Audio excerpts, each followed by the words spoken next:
قربان این صورت زیبا برم من.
ایزا جان دارم با مریم شام میخورم.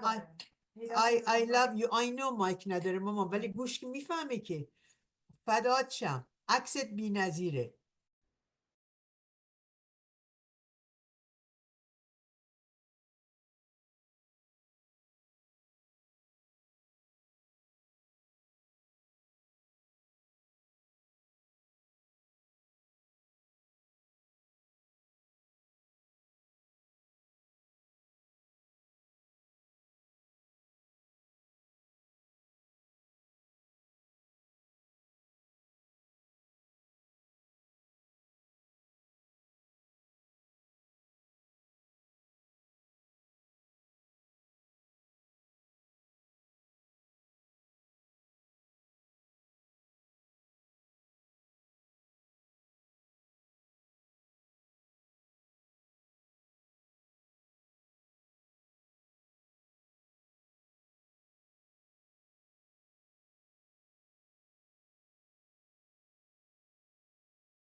Hi, Hen.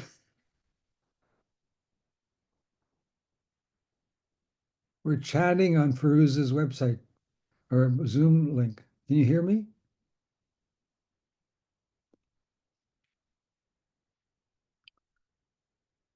I can't hear you. Can you hear me? Not if you can hear me. I Oh, hear you. oh, sorry, Firuz. So lovely to see you both. I don't want to disturb you. Well, like No, no, no, Louise. no. You're not No. disturbing me one bit. Well, Louise just asked me to send her to the link. She's in Toronto. Do you have the link? Do you want me to Yeah, send yeah. you? She's on right now, so that's why I know she got it. I was just wanting to see if she got it, Okay. but she Where doesn't. are you in Toronto? I could have invited her for Persian dinner. I don't think she's hearing, Louise. I don't No, know. she's not. I'm gonna phone. She said, I don't know, she doesn't know how to use Zoom or something. I'll give her a call. Sure, sure.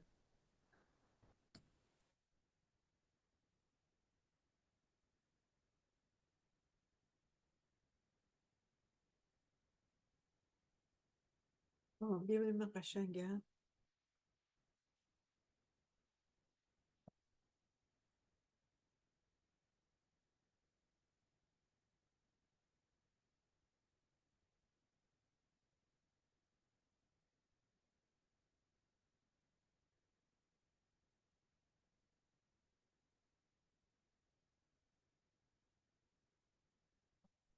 زیاد پررنگ.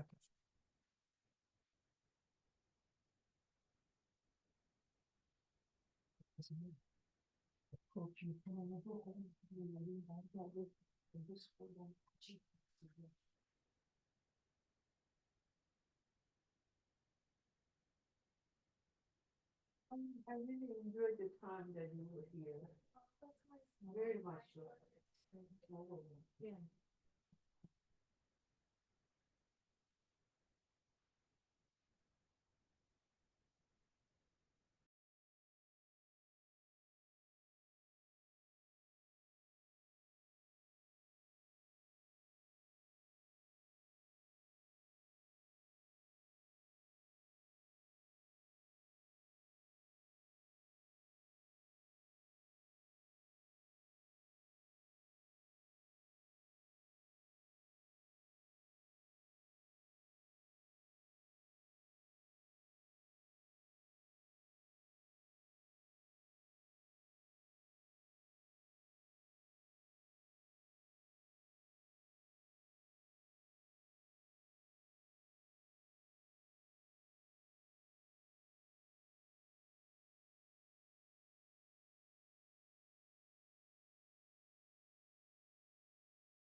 Now try.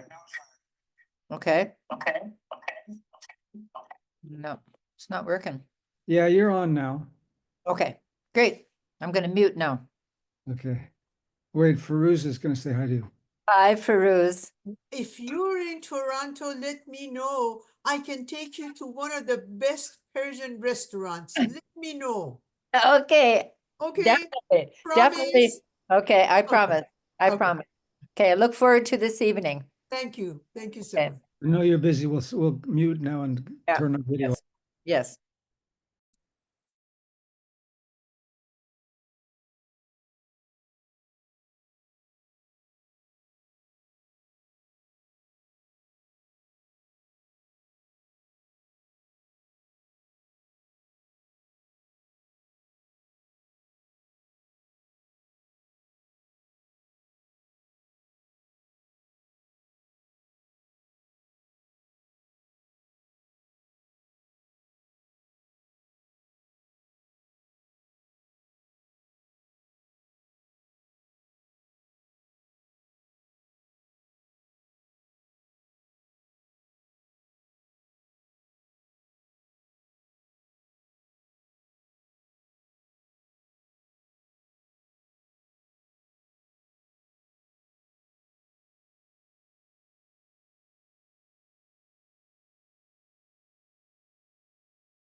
Good evening. Good evening. How wonderful to see you. How are you, Kathy? Oh, just fine. It's lovely to see you and to be part of this. How are things in Toronto? Not bad. A little cold, but it's not bad. We've Yep. had a few people who joined us, but they joined us about an hour earlier. So people from Indonesia and Malaysia and other places, they are still not happy with our time change. But Ah, yes. we'll see what will, well, it's usually we start about 5 minutes later, if you don't mind. No, that's fine. I always, when I'm the presenter, try to come on early. Yeah, So yeah. anyway, I have a PowerPoint, so I'm sure at some point we'll share screen and make that Let me possible. let me do the share screen for you. Have you seen people writing on my Your Facebook. on my Facebook, and they're saying how wonderful you are? Okay, I made you a co-host. Okay, good. That's good. So Do when you it's see on, that? yes, Okay. wonderful. So yes, I see that. It's on, Okay. good, I can do that. So excellent. Very good. I attended the session you had in England, I think about a few weeks back. Yes. Yeah, there were a few changes in that. Well, it wasn't that there were changes. It was that I think dear Jenna had forgotten that, Joel Neisen was always the primary author of that book because he started it. And so I wanted very much for him to be the star of it, not me. So, Right. yes, so I think many people felt there was a bait and switch there, and but it was not from my lack of trying to get them to give Joel the top billing. He did 20 years of work, but he didn't have the ability to write the book. So my That's right. husband and I actually wrote the book, but he is the one we give credit to as being the primary author. So anyway, right. that was the That's right. problem. And Joel doesn't have as much experience as I do. Right. Yeah, Right. right, talking. So And anyway, they hello, Geety. wrote Eric Kritzer. Do you know who Eric Kritzer? Yes. How do you pronounce his name? Kreitzer. Kritzer. Okay. He said, I've never seen a better presenter of Baha'i history. Oh, that's very sweet. He's heard me many times at Greenacre. Oh, I see. Yes. I see. Yeah. So, yeah, when I'm talking in person, I like to walk and talk. But I've done many of the summer schools at Greenacre and at Lou Helen and some other places around the United States and so forth. So Right. yeah, Right. you see me Uh, mainly at Greenacre. Kathy, also in the content of what you presented this time, it was a little bit of a difference with the one that Wilmette Institute and others had. Yes. Yeah. And uh, anyway, the Wilmette Institute ones, we did do one on Roy Wilhelm, but trying to share a program with other people is not as easy, That's true. And That's true. yeah, my husband and I, when we travel, we do an evening with Roy and Horace, Yes. and I let him take on Roy Wilhelm, and he doesn't have the public experience, speaking experience I do, and I have to tell Right. him, Gary, Right. honey, you got to move on faster. Anyway, Yeah. but this particular topic is very different from Of course. Baha'i history. And Yes. it's the one that I've been working on for over a year now. So Right. I hope that we'll get some good feedback tonight about it. So Sure. anyway, history's easy to tell stories. And there's a big story in here we'll talk about. So Yes. And you're a wonderful storyteller. And I tell you that Mr. Hogenson is a very good storyteller as well. Yes, yes. He just he just is less comfortable doing it than I am. So, Okay. but he's been getting better at it. So I we see. didn't include him with the one from London a few weeks ago because it was going to be hard to just get Joel and myself in. That's right. I tried to let Joel take the lead. It was his project, and we just helped him actually put it on paper. He couldn't get it on paper. So Right. yeah. Right. He's Right. a brilliant surgeon, but not a writer. So Right. That's right. That's right. but That's right. he's amazing. He has this mind. He reads about 70 books a year and remembers all of it. He's Wow. just amazing. He's very brilliant, but not a Wow. storyteller. So I see. I anyway, see. yeah. I see. Right. So it's lovely to see new names popping up on here. Exactly. And Welcome everybody. Giti Khanum, welcome, welcome. I hope you received Dr. Quinn's. Yes, You yes, did. I was just going to thank you so much. That's wonderful. Thanks so much. You're very welcome. Hi, Margaret. This is the first time I see you here. If you want your name to be added to our mailing list, please leave your email address. I'll leave my email address in chat as well. Okay. Thank you. Hi, Marian. Welcome. Welcome, Sirus Khan. Dr. Hissam, welcome. and we have I Lori have Wilson. her. I am Maxuse. Yes, yes. Welcome, Dr. Thank you Hissam. for having me. Thank Thank you, Firuzan Khanum. Thank you, Sirus Khan. Welcome, welcome. Thanks a lot. Thank you. Hi, Frank. Welcome. Hanum Badiyan, welcome. If you don't mind, we'll start about 7:04 or 7:05. That's perfect. I anticipate that usually. Yeah, I understand. Yes. I understand. The only time I was ever in a place where things started on time was all the years I was in Haifa. That's right. That's Everything right. starts in time in Haifa. Yes, exactly. Exactly. Yes. Yes. I Homefront pioneered in Appalachia many years ago when I was young, and the people in the mountains always are 5 minutes late. So even the church service would say 11:05, not 11 o'clock, because they knew nobody would be there, but they'd all be there at 11:05. So That's well, 5 minutes is acceptable. yes, Yes, yes. right. Welcome, Neely. Welcome, Mr. Jalal. Welcome, Beza John. Welcome, Dr. Ziai. Hi, David. Welcome.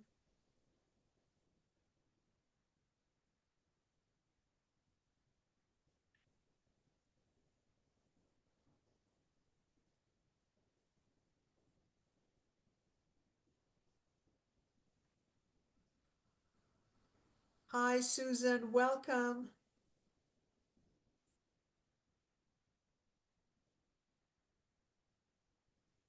Your bio was so short. Oh, well, you don't need to know a whole lot about me. Mother, grandmother, worked many years for the faith, writes history books. Lawyer. That's it. I tell you, you're much more than that. Yes. Well, You they're know, not here to hear about me. They're here to hear about Baha'u'llah. So, I agree. I yes. definitely agree. The last Wilmette Institute about Roy Wilhelm Yes. was extremely moving, Probably I've heard it more than 15 times. Dr. Mushraf Zadeh, welcome, welcome. Thank you. Very nice to be here. Very nice to have you here. It's 7:01. We give it 3-4 more minutes. Well, the hands of the cause of God are so exciting, all of them. That's right. It's been a great privilege to spend a lot of time with two of them. That's right. Actually, three, because if you study Roy Wilhelm's life, you also get to study Martha Root quite a bit. Ah, So, and then a lot of time with Abdul Baha and the Master and Shoghi Effendi. So, it's been a great privilege to spend several years of my life delving into those amazing people. it's so transforming, Kathy. Yeah. It's very, even listening to it is very transforming. Yes, yes. Mr. Abrol, welcome. I sent you the link you wanted 3 o'clock in the morning last night. I hope you received it, Mr. Abrol. We have friends from China and from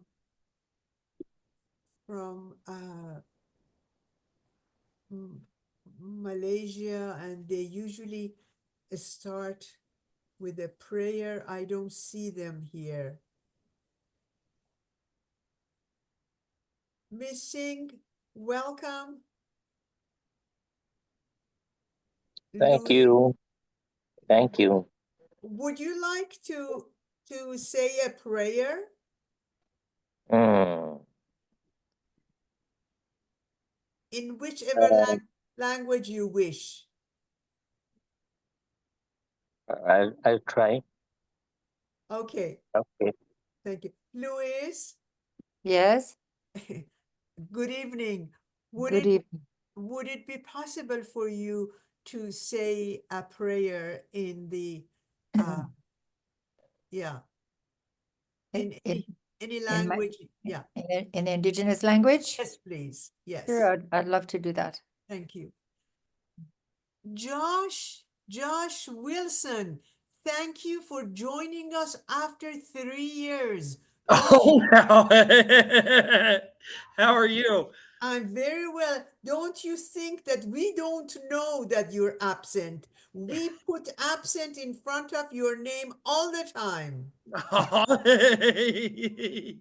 Well, thank you. You chose a wonderful evening to join us. Thank you, Josh. Absolutely. Thanks for having me. Thank you. Thank you. Hi, Sylvia. Hi, Gary. Hi, Nancy. Shahla Jun, hello. Parisha Khanum, hi. Welcome, welcome. Love you. Love you more. Allah for everybody. Allah Allah, good to see you, Parisha Khanum. Good to see you. for me also. Bye-bye. Okay. Thank you. Thank you, thank you. So we're going to start, it's 7:05. We're going to start with Mr. Singh. And am I pronouncing your name well? How do I pronounce your name? Easing. Ising, perfect. Yeah. Mr. Ising first and Louis the second, please. Farouz, Yes, I have an interesting quote from Abdul Baha that please. Louise sent me that I hadn't seen before, and I'm not sure who's seen it. I wonder if I could read it. Please, please. Why don't you read it after Mrs. Leblanc? Okay, okay, I'll do that. Okay. Thank you, Bob. Thank you, thank you. It's 7:06. We'll start. Please go ahead, Mr. Singh. Okay. Oh God, my God, thou art my hope and my beloved, my highest aim and desire. With great humbleness and entire devotion, I pray to thee to make me a minaret of thy love in thy land, a lamp of thy knowledge among the creatures, and a banner of divine bounty in thy dominion. Number me with such of thy servants as have detached themselves from everything but thee, have sanctified themselves from the transitory things of this world and have freed themselves from the promptings of the voices of idle fancies. Let my heart be dilated with joy through the spirit of confirmation from thy kingdom, and brighten my eyes by beholding the divine assistance descending successively upon me from the kingdom of thine omnipotent glory. Thou art in truth the Almighty, the glorious, the all-powerful Abdul Baha. This prayer is in the Northern Shoshone language of the Yukon Territory, and it's a prayer from the Blessed Bob. God suffices all things. The Janak Niu Tauringi Oka, no jighe yak achu, yatana tru, nankashu, agio Tauringi, tlahoagi, the tatnagi, keagi oyaki natsat, ayatsacho natsat, aling.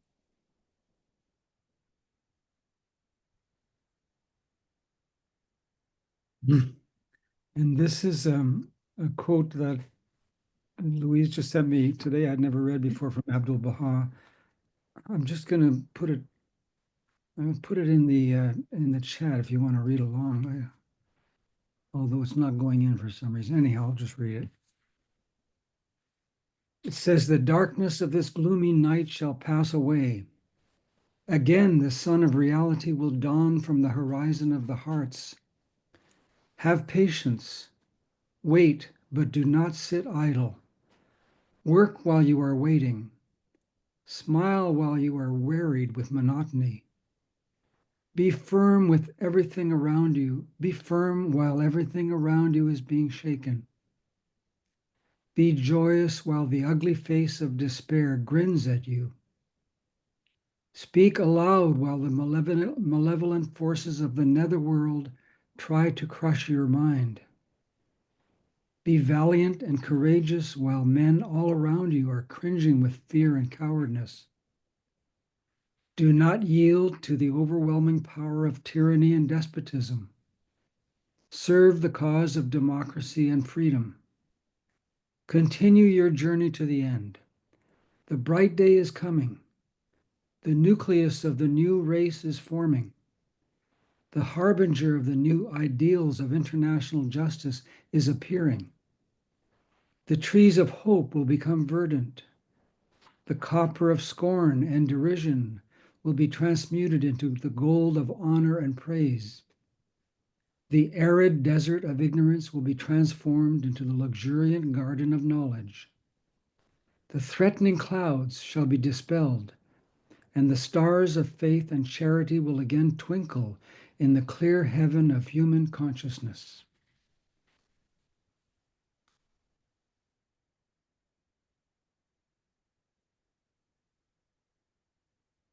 Thank you so much, everybody. Kathy, can I record you? I forgot to ask you. Certainly. Date and to make sure that everything is okay. The recording is in progress. Okay, perfect. I would read for you a very short bio that Kathy sent to me, and I can't do anything about it because she's the speaker and she chose to do that. But I wanted to start with something on my Facebook when I posted her fireside. Somebody by the name of Eric Krishner or something like that wrote, "I have never seen a better presenter of Baha'i history." So I wanted to start with that. Kathryn Jewett Hogenson is a lawyer by training with a lifelong love of history. She has served both at the World Center and the U.S. National Center, the author or co-author of a number of books and articles. She lives with her husband, Gary Hogenson, in the Tampa, Florida area. They have 2 children and 3 grandchildren. I will add to this that their last book was she and Mr. Hugginson and somebody else, they actually presented that at Wilmot Institute. And I have to admit that I was dumbfounded. And probably I have listened to it for more than 25 times. In any case, thank you, Kathy, for accepting to be with us. Please go ahead. The person of Baha'u'llah, recognizing who he is. Thank you so much, Firuz, for first of all, for inviting me to be with this illustrious group. I see so many wonderful people here on the screen. And let me get this get the slideshow started here. Before we get started into the presentation for this evening, the last 2 books I did were about Hands of the Cause. I myself did a full biography of Horace Holly, and as soon as that was with their wonderful George Ronald staff and editor May Hoffman, my husband and I were approached by the Baha'i Publishing Trust and Wilmette to help Joel Neisen with the Roy Wilhelm biography. He had done the research but needed someone to actually write the book for him. So we jumped from one Hand of the Cause to the next. And when the second book, biography, came out this last year, we were traveling quite a bit in 2023. And the question I asked from England to California was, what content do we need at this time? We have many wonderful books that have been written. A lot of us baby boomers in retirement are writing Baha'i books. And we have a real treasury of new books coming out all the time, but particularly on the theme of Baha'i history. But what do we really need for the 9-year plan, apart from the Institute materials and the writings, which of course the World Center is giving us new translations all the time? And so I asked this of many people, and even institution members at the national level didn't have an answer. They hadn't really thought of it. Were we missing some sort of content?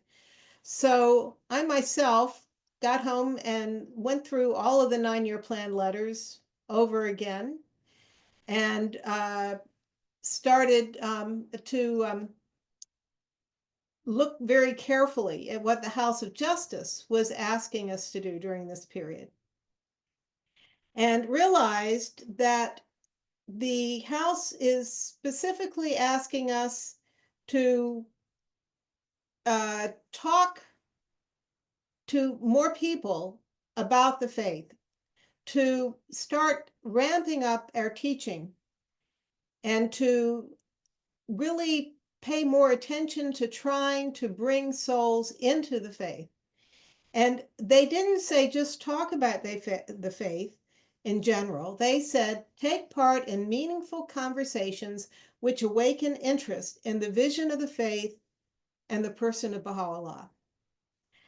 When I started talking to a number of people, particularly several people who were very key people in community building, I discovered that they themselves were uncomfortable talking about Baha'u'llah as a manifestation of God.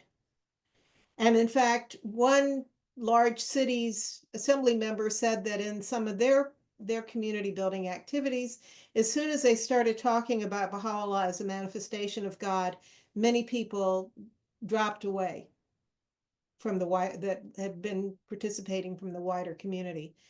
So I decided that we need to figure out how to talk about Baha'u'llah and talk about him in a way that would reach people at this point in history, because particularly the people of the West have been going through some major sea changes.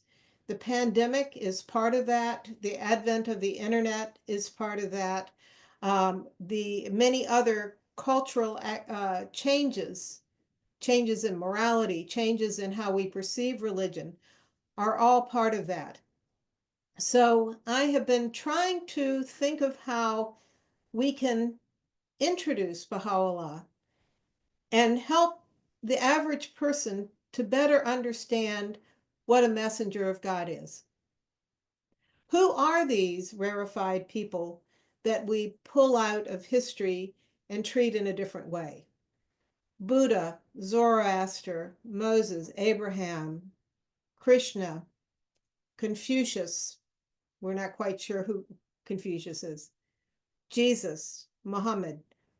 In the wider community, these individuals, historic beings, are put in a whole separate category from other human beings. Why is that? So I wanted to explore this and to hopefully get some feedback from those of you who are listening this evening as to how effective this presentation is, whether you had questions, whether you found it intriguing, and whether you think that this approach might be something you could use with your friends, people who maybe have never even heard of Baha'u'llah or don't understand who Baha'u'llah is. So with that brief introduction, let me jump in. So let's talk about what is it about messengers of God, manifestations of God, that distinguishes them from the rest of us.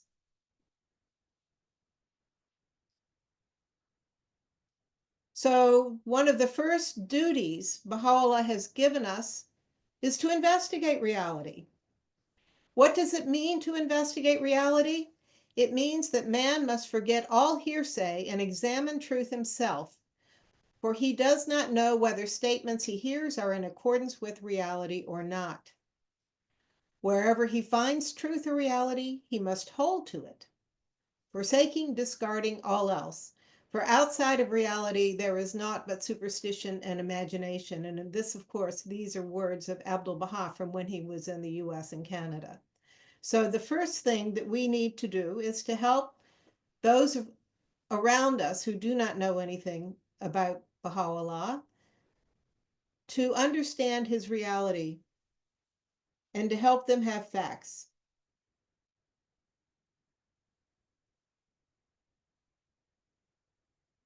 You know this very well. Lo, the nightingale of paradise singeth upon the twigs of the tree of eternity with holy and sweet melodies, proclaiming to the sincere ones the glad tidings of the nearness of God, calling the believers in the divine unity to the court of the presence of the generous one, informing the severed ones of the message which hath been revealed by God, the King, the glorious, the peerless, guiding the lovers to the seat of sanctity and to this resplendent beauty. Dear friends, it's taken me 50 years of being a Baha'i to fully understand this very simple image and what Baha'u'llah is trying to say about the messenger of God with this image. And once you understand something, you can't unsee it. And I then started seeing it everywhere in the Baha'i writings. So let's unpack this a little bit. The bird of paradise on the tree of eternity. We know that Baha'u'llah uses the Arabic phrase Sutarat al-Muntaha, and I excuse my Arabic pronunciation, which is a tree that marks the end of a road. For those of us who have lived in the country where you had grand homes with a long lane lined on both sides, with trees, and the last tree at the end of the lane marked going into the wilderness, going out away from the road. That's the Pseudorattle Muntaha, the tree that marks the boundary between the material world and the spiritual world. What does Baha'u'llah say about this wonderful location? He talks about the messengers of God being birds of the celestial throne who are at the top of the Pseudorattle Muntaha, that tree of life, the tree at the end of the lane that marks the boundary. And what can they see? They see both this world, the material world, and the spirit world. They have a vantage point as the bird on the top of that tree that the rest of us can never have. So when they say something, it's because they know what's on both sides. They know the spirit world as well as they know this world. They are the bird on the top of the tree. Now go back to your gleanings and other wonderful writings of Baha'u'llah. You will see this image referred to over and over and over again. A more common image that we are quite accustomed to is the image of the mirror. All the perfections, bounties, and splendors of the one true God are plainly visible in the realities of his holy manifestations, even as the light of the sun is fully reflected with all of its perfections and bounties in a clear and spotless mirror. Now, this is, I realized, is an image that Jesus couldn't have given us because people didn't have pure and spotless mirrors 2,000 years ago. You might have been able to get a good look in a still water or a highly polished piece of metal, but they didn't have mirrors. So when Jesus says, if you have seen me, you have seen the Father, we can say, yes, it's like looking at the sun in a mirror. So if you say he is God, you're correct, because he is the mirror that shows us the sun. But if you also say God is not in that mirror, you're also correct. Very simple. You know, I was rereading some of C.S. Lewis's works, particularly his masterful exploration of Christianity that's been much beloved for the last 80 years, called Mere Christianity.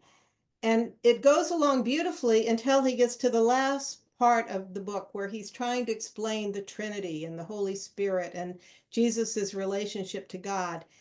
And I read it and thought, you need the Kitab Yagan, C.S. Lewis. If you had just known these two images of the bird on the tree, the sun in the mirror, you would have understood Jesus's relationship to God perfectly. But he didn't have those images, and so he struggled to understand what Baha'u'llah has given us in such a beautiful and simple image. Two images. Because, as Baha'u'llah explains, God does not manifest his inmost essence and reality. He has always veiled them from his beings. And so when he wants his beings to understand him, he manifests his beauty in the kingdom of names and reveals his glory in attributes by bringing forth his prophets from the invisible plane to the visible, that his name, the manifest, may be distinguished from the hidden, and his name, the last, may be discerned from the first. Thus hath he revealed these most excellent names and exalted words in the manifestations of himself and the mirrors of his being. He also makes it clear that all of the manifestations of God are the same. They all have these same attributes. They come from the same source. They may have, one may be teaching you first grade and another one might be teaching you sixth grade, but they all went to the same college and have the same knowledge. So we do not make distinctions between all of these wonderful, amazing manifestations of the name of God. His essence continues to be sanctified above all names and exalted beyond even the loftiest attribute. And he says that we should consider the evidences of divine omnipotence, both in their souls and in their human temples. So we will be assured in our hearts, and may us be of them that speed through the realms of his nearness. So pay close attention to these manifestations of God.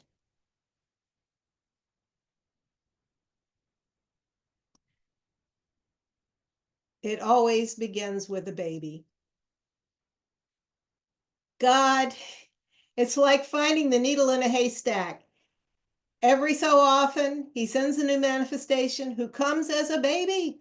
I mean, this is the wonderful story that we're about to celebrate in the Christian world, in Christendom, about the birth of Jesus and how the shepherds and the Zoroastrian priest, through the mystical processes of the spirit world, were able to find the baby.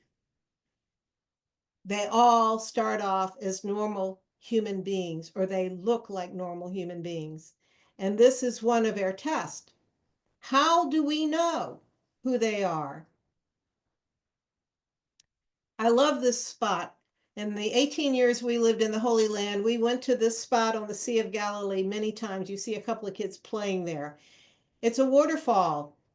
That waterfall has probably been there since the time of Jesus, and it is the only waterfall coming into the Sea of Galilee, and the one spot where fishermen for thousands of years have cleaned their nets. And we know that when Jesus called the sons of Zebedee and Simon Peter and Andrew, they were cleaning their nets, probably by this waterfall. And what did he say to them? He said, "Come follow me, and I shall make you fishers of men." And they left their boats and did it, gave their lives and were martyred for doing that. Now, why would these illiterate fishermen living in the middle of nowhere on a big lake in the middle of a desert follow this probably scruffy carpenter, craftsman from the small village of Nazareth? Why would they do that? And what came to be their understanding of this man that they were willing to die for as they got to know his mission? Because the same attributes are repeated every time. The story is repeated every time with every manifestation of God. So if you understand this, you understand Baha'u'llah. So what are the attributes of the manifestations of God? Well, first of all, they're not like us. They are immortal. They were created at the time of creation. Our souls somehow magically come into being at the time of conception, which is why we believe a fetus is a human being, because it has a soul. But our soul has a beginning. It just doesn't have an end. Theirs doesn't have a beginning or an end. They are immortals. God also created the universe because of them. When he determined to create creation, he wanted to have a means of communicating with his creation. And so he had to create this special group of beings who would be his intermediaries, his messengers. While they live among us, they perfectly reflect God's will and are infallible in essence. And this is part of their servitude. All of the messengers of God perfectly reflect the attribute of humble service. And that is how they perfectly carry out the will of God. Not my will, but thine be done. Yet, each has his or her own mission and individuality. Jesus wasn't going to talk about mirrors because nobody owned a mirror that was any good in Palestine at the time he lived. He couldn't talk about a one world and a one world government and uniform weights and measures and all of the things that Baha'u'llah talked about, because people at that time didn't even know that the Western Hemisphere existed. All of them are educated in the primary school, and this is a very interesting concept. It's the only place I'm aware of that it's mentioned is in the writings of the Bab. He says, "May the glances of him whom God shall make manifest illumine this letter at the primary school." I don't understand that. Maybe some of our scholars listening might know more about it, but this is all we have in English. They separate believers from unbelievers. It's the day of judgment when one of these babies arrives. And just as Jesus said he would come and separate parent from child, so the same happens with the coming of any new messenger of God. Each of them brings in a new cycle and a new civilization, a new day. And we see a blooming of all kinds of material civilization during the period immediately following the appearance of one of these very special babies. Oh, here's one. They are capable of performing miracles and have miraculous lives. Now, when I was going to firesides 50 some years ago in the 70s, the standard statement at the Baha'i fireside, and I'm sure some of you will remember this, was, well, we have miracles in the Baha'i faith, but we don't want to talk about them because they're only important for the people who actually experienced them. Not true. Yes, we have many miracles, but I urge you to go back and read in the first section of Some Answered Questions, Baha'u'llah's brief overview of the life and teachings of Baha'u'llah, which is a great tutorial. Miracles, miracles, miracles. Baha'u'llah offered to do a miracle. Miracle, miracle, miracle. Baha'u'llah offered to do a miracle. All throughout that. Because for the average person, the ability to carry out a miracle is part of the proof. They have superhuman knowledge, past, present, future. And they arrive with an entourage of exceptional saintly people.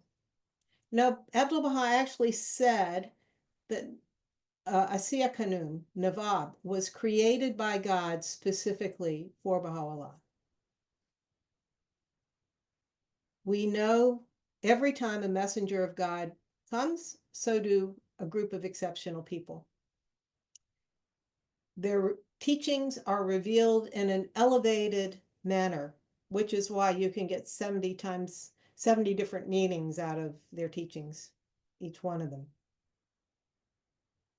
All of them experience rejection and suffering, especially from religious leaders. The circumstances of their lives fulfill prophecies, and this is without them doing anything to bring about the fulfillment of those prophecies. They have the ability to command, and it happens.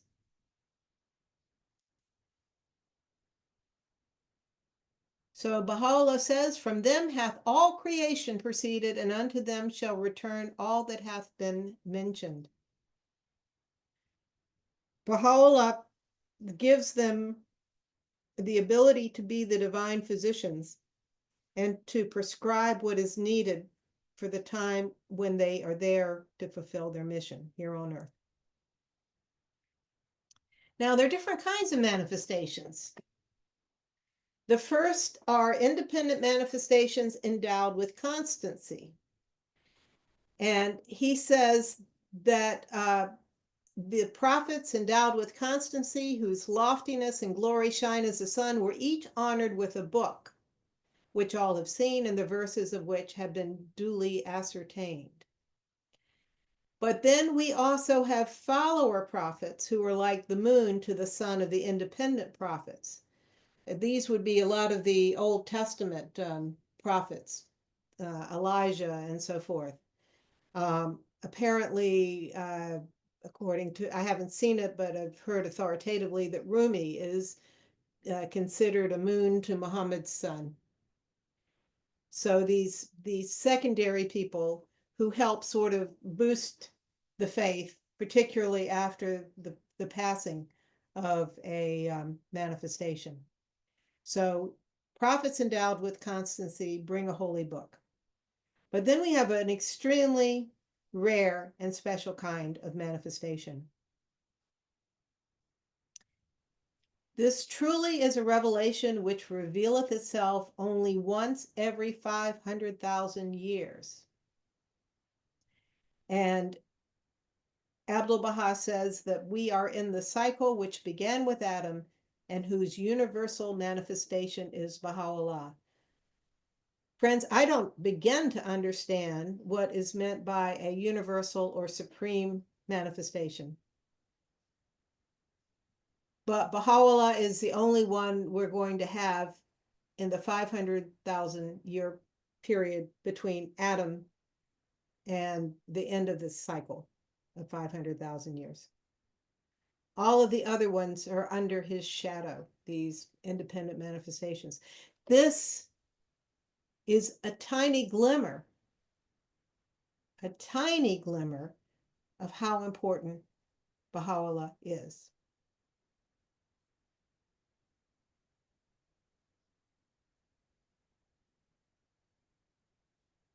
So you might ask, if you were a seeker, what's the difference between a manifestation of God and people like Socrates, Nietzsche, Hume, Voltaire, the great philosophers who certainly have advanced some people's thinking, changed some thinking?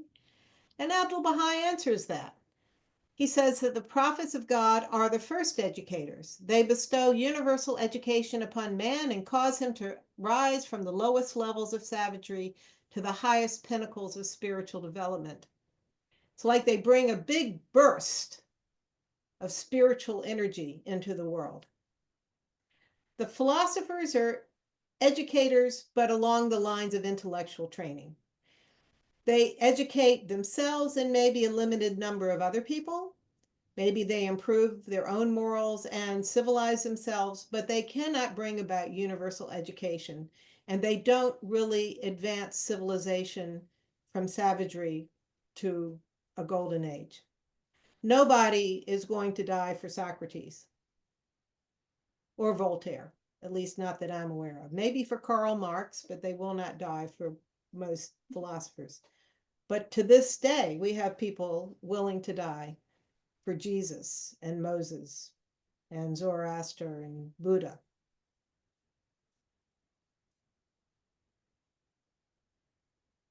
So, here's a big question. What was Baha'u'llah like as a person? If we were to meet Baha'u'llah, what would be some of his personal characteristics? First of all, he was loving, playful. He loved young children and nature. When Rahia Khanum was a young bride in the late 1930s living in Haifa, she ran across an elderly lady who had known Baha'u'llah. The lady was not a Baha'i. And she asked what Baha'u'llah was like. And she said, Khanum said to her that Abdu'l-Baha was someone who was extremely loving, and she always thought of Baha'u'llah as being more just and stern. And the lady just looked at her and just mouth wide open and said, "Are you kidding?" She said, compared to Baha'u'llah, Abdu'l-Baha wasn't loving at all. I mean, I can't even get my head around how loving Abdu'l-Baha was, but to say that he wasn't loving at all compared to Baha'u'llah, this is beyond my comprehension.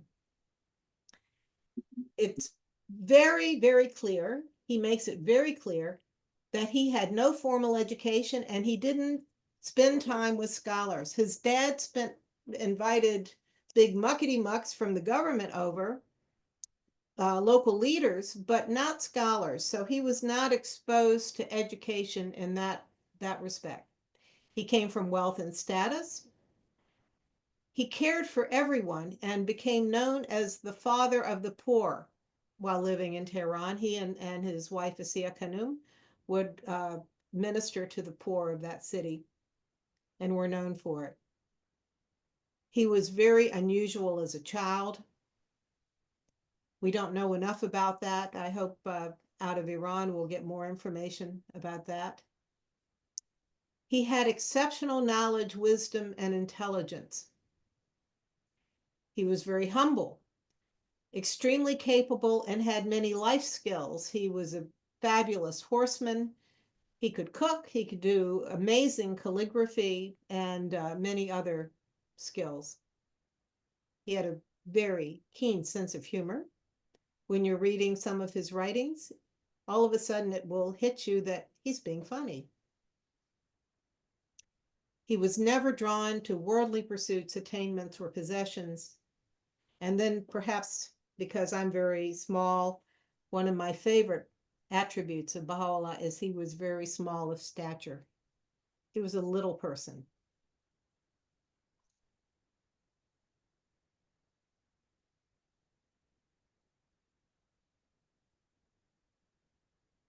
Peace be upon him who inclineth his ear unto the melody of the mystic bird calling from the Sudarat al-Muntaha.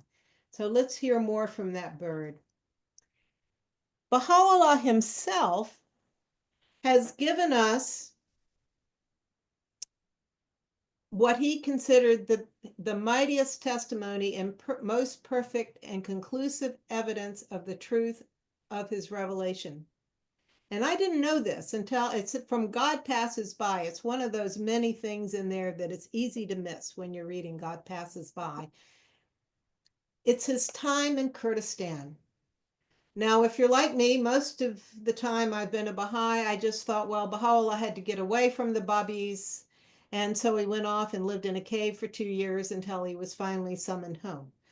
But the story is much more interesting than that. And so that's what I want to take us on this little visit to Kurdistan for a few minutes to tell you this story, because Baha'u'llah says it's the best proof of who he is.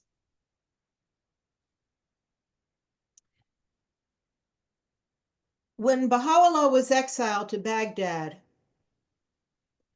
he arrived in that city where a number of the remaining Babis were clustered to get away from the persecutions in their homeland in Iran. And he found a mess, an absolute disaster.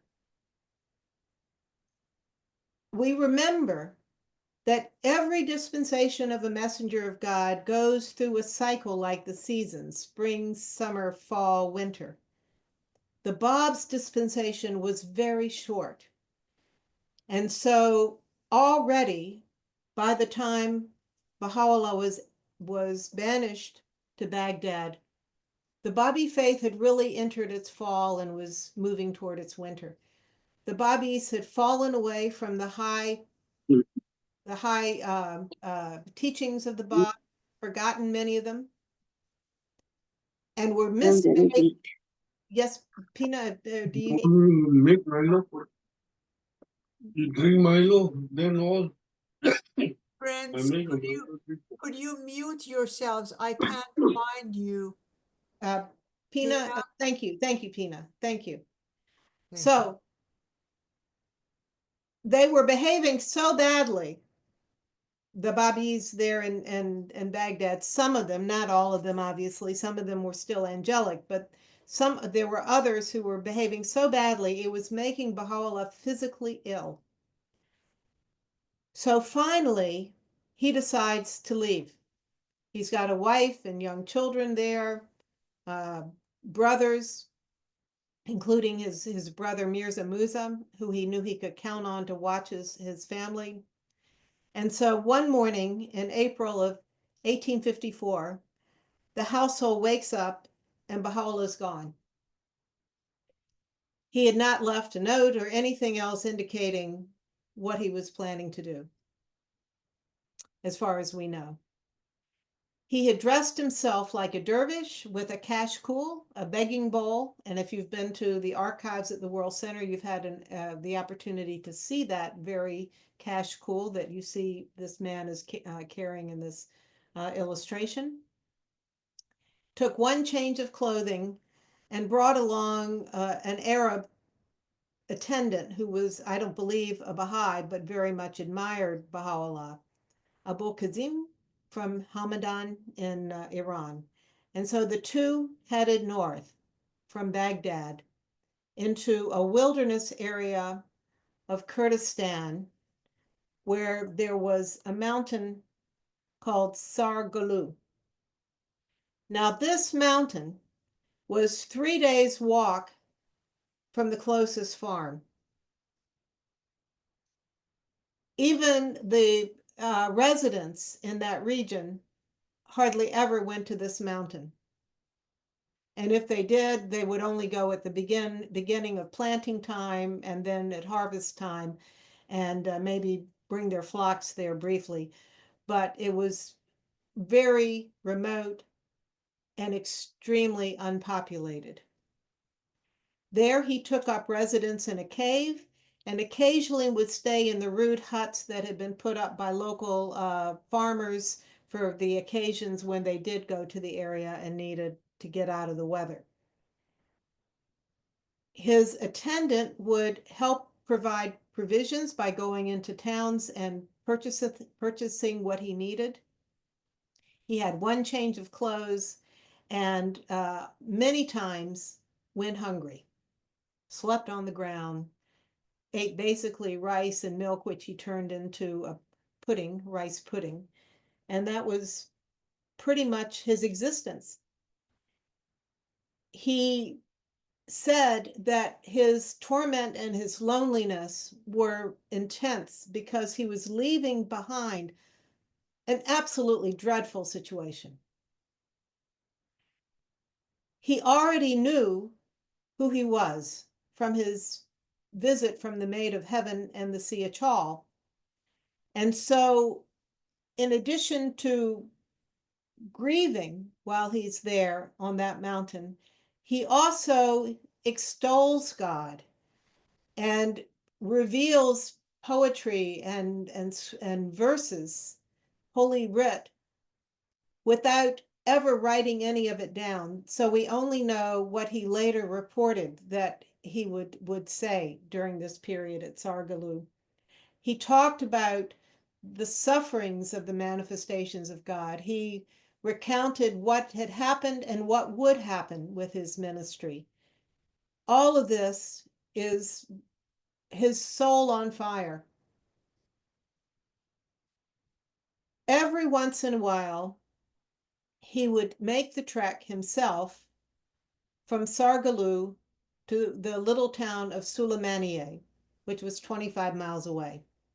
There he would take advantage of the public bath and buy more provisions. He had very limited contact with the people of that city, and then he would return to the mountain. Now, at some point, his attendant left Sargalu in that area and returned into Iran, because Sargalu is not far from the border, returned to Iran. And on his way back, as he got near the border to re-enter Kurdistan, he was attacked and killed. The circumstances were of great concern to the authorities. They didn't know whether it was thieves or whether it was a patrol patrolling the border. But before he died, he said that he was the attendant of one Dervish Muhammad from Iran, and that all of the things he had on his person that he was bringing back into Kurdistan belonged to his master. And then he passed away.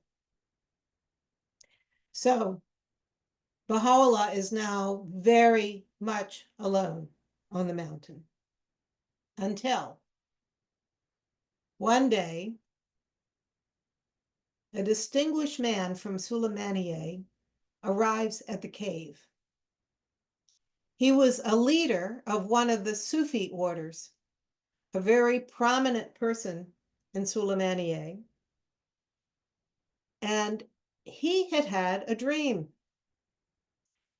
In the dream, Muhammad had come to him and told him to seek out Dervish Muhammad at Sargalu and take him some food.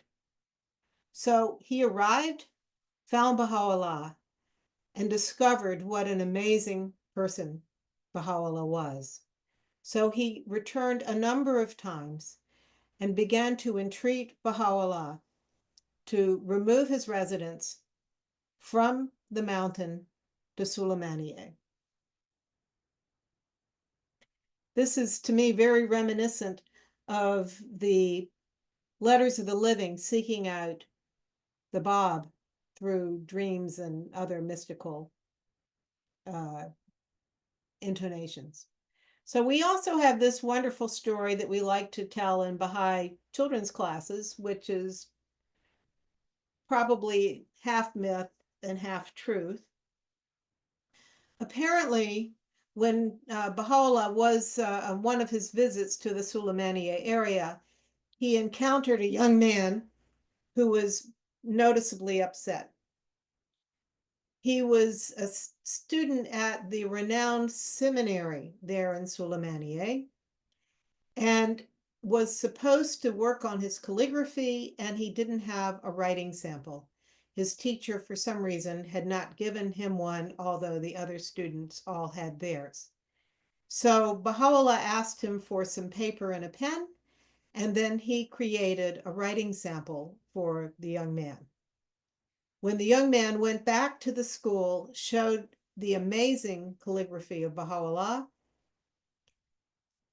they and the teacher realized that this scruffy dervish coming in to Sulaymaniyah for a bath and to buy provisions must be someone at least who was well educated, was not just a nobody sitting in a cave.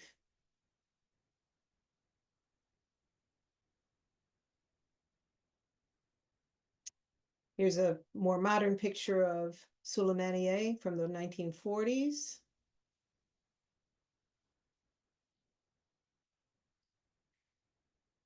Finally, Sheikh Ismail, this Sufi leader, convinced Baha'u'llah to come to Sulaymaniyah. Sulaymaniyah was at that time a very small town or city. Its one claim to fame was a seminary that was hundreds of years old and had, during that period, built up an amazing endowment.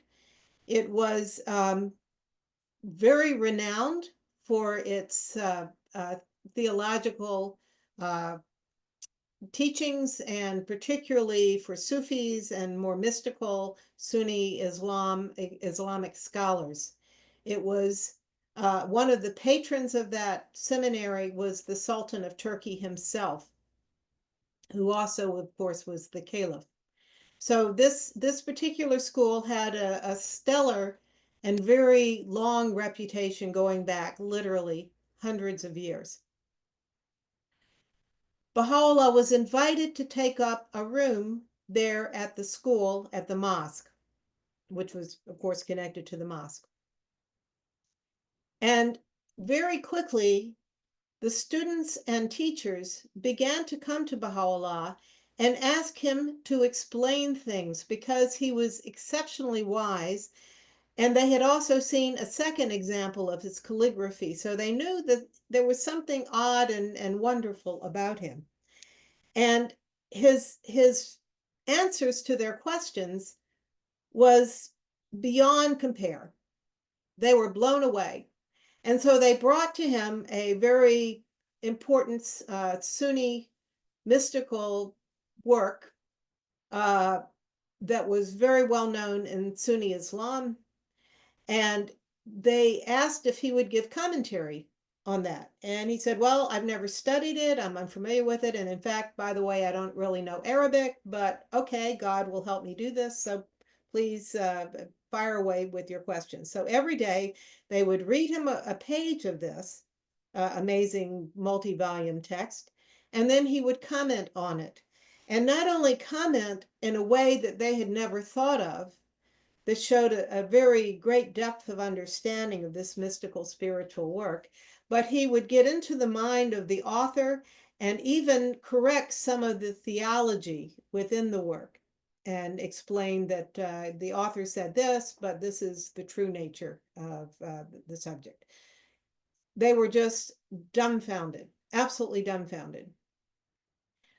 The word got out that this amazing dervish there at the seminary, who is dressed like a poor person, lives like a poor person, eats very little, has only that one change of clothes, was exceptional.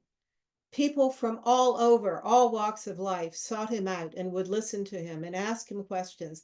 They asked him to do things like write legal documents for them because he was so wise and erudite and had this beautiful calligraphy. And so he started writing legal documents for the people of Sulaymaniyah. Finally, they brought him the acid test. In Sunni Islam, there was a great mystic poem, the poem of the Sufi way, which had been composed in Arabic by the celebrated Egyptian mystic poet Ibn Farid. This poem was already hundreds of years old. Many attempts had been made to write in the style of this poem, which was in a very specific poetic style with sort of like, sonnets in English have a particular rhyme and rhythm. This had a particular meter and rhyme. It was the longest poem in that particular style, and nobody had been able to come close to composing anything that could rival it. So they went to Baha'u'llah and asked him to compose a new poem on mystical themes in that same style equivalent to this celebrated poem.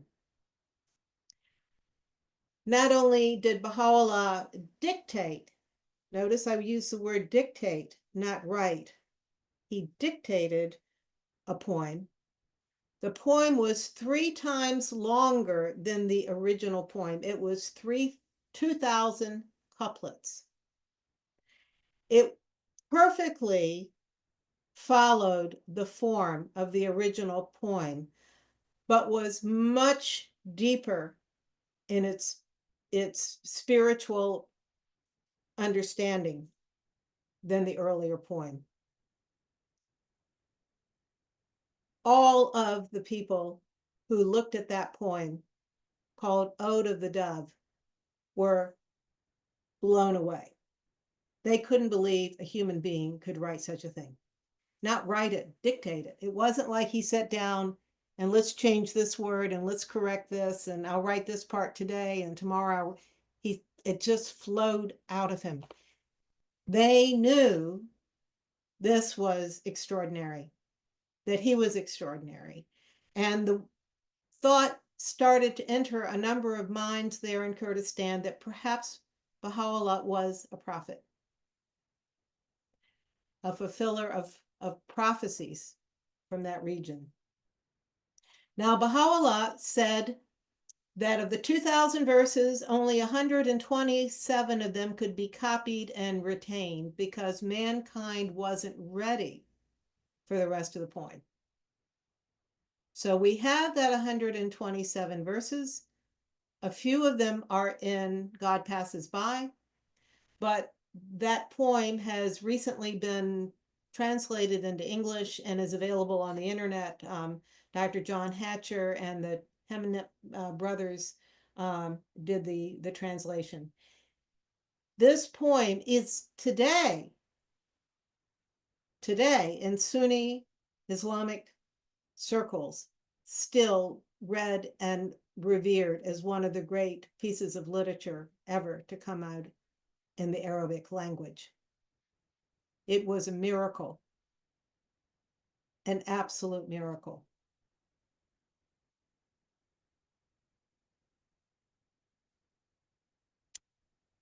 Baha'u'llah himself said, if the learned ones of the earth were all present at the time of the revealing of our verses, know ye of a certainty that they would all acknowledge the truth of this revelation.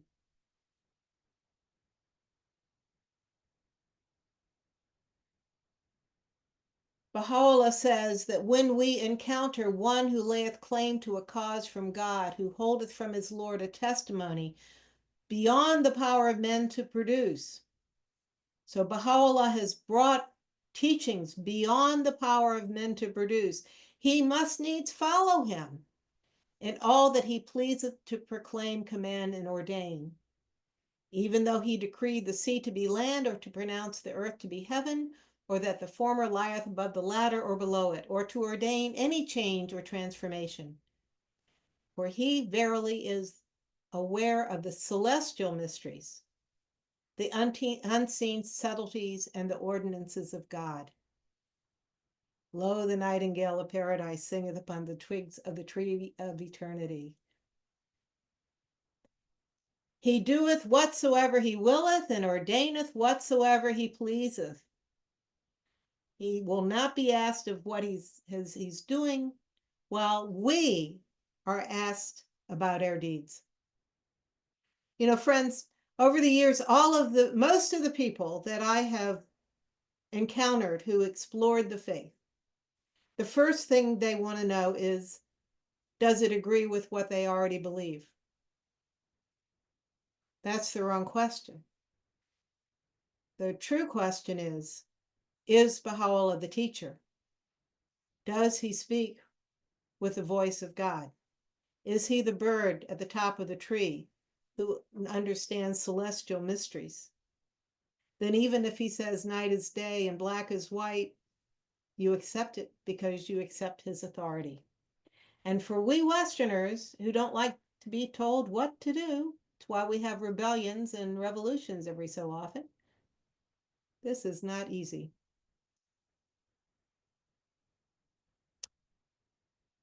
Why does God put us through this? To find this baby and to listen to him. He says, is not the object of every revelation to effect a transformation in the whole character of mankind? A transformation that shall manifest itself both outwardly and inwardly, that shall affect both its inner life and external condition. Today we talk about the twofold moral purpose. This is much more eloquent, but the same point. For if the character of mankind be not changed, the futility of God's universal manifestations would be apparent.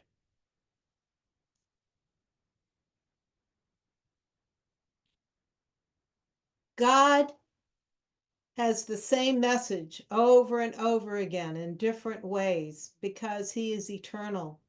What he wants for us is eternal. Hast thou not heard? No change is there in God's creation. Hast thou not read? No change canst thou find in God's mode of dealing. He sent babies in the past, he'll send them in the future. Hast thou not borne witness to the truth? No difference wilt thou see in the creation of the God of mercy. Yea, by my Lord, they that dwell within this ocean, they that ride upon this ark, witness no change in the creation of God, and behold no differences on his earth. And if God's creation be not prone to change and alteration, how then could they who are the manifestations of his own being be subject to it? All of their messages are the same. They're internally consistent. So let's look at that. He says further that these birds of heaven, they were the birds again, and doves of eternity speak a twofold language. They first talk in an outward language, devoid of illusions, unconcealed, unveiled, that it may be a guiding lamp and a beaconing light. The other language is veiled and concealed, ode to the dove, so that whatever lieth hidden in the heart of the malevolent may be made manifest and their innermost being disclosed. He's testing us with his poems and his poetic language.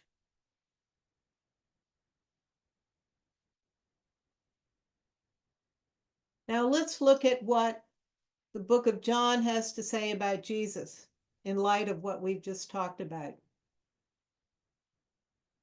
In the beginning was the Word, and the Word was with God, and the Word was God. He was with God in the beginning. Through him all things were made. Without him nothing was made that has been made. In him was life, and that life was the light of all mankind. The light shines in the darkness, and the darkness has not overcome it. The true light that gives light to everyone was coming into the world. He was in the world, and though the world was made through him, the world did not recognize him. He came to that which was his own, but his own did not receive him. Yet all who did receive him, to those who believed in his name, he gave the right to become children of God, children born not of natural descent, nor of human decision or a husband's will, but born of God. The Word became flesh and made his dwelling among us. We have seen his glory, the glory of the one and only Son who came from the Father, full of grace and truth. Out of his fullness we have all received grace in place of grace already given. For the law was given through Moses. Grace and truth came through Jesus Christ. No one has ever seen God, but the one and only Son, who is himself God and is in closest relationship with the Father, has made him known. See, when Baha'u'llah gives us the tree and the bird and the mirror, how much easier it is to understand the same truth coming in the words of the book of John.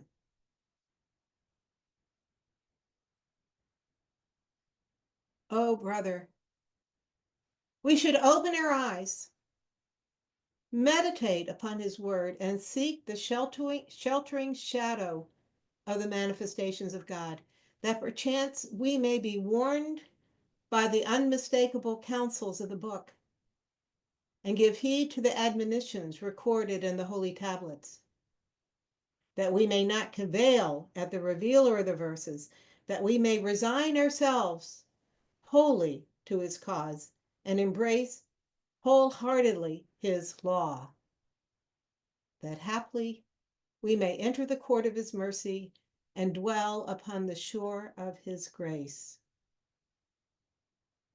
Peace be upon him that inclineth his ear unto the melody of the mystic bird calling from the Sudarat al-Muntaha.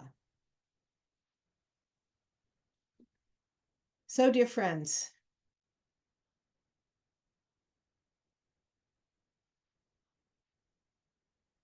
it would be wonderful to hear from some of you at this point.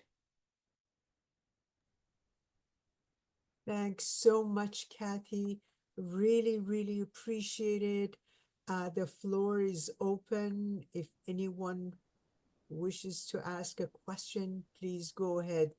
By the way, welcome to Mr. Perimal from Australia. And we have a great friend here from Africa that I wanted to welcome.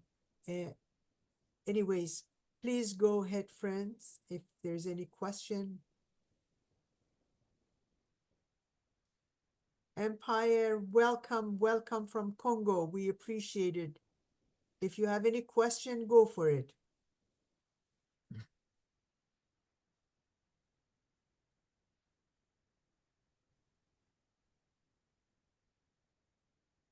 I have a question myself, but I'll wait.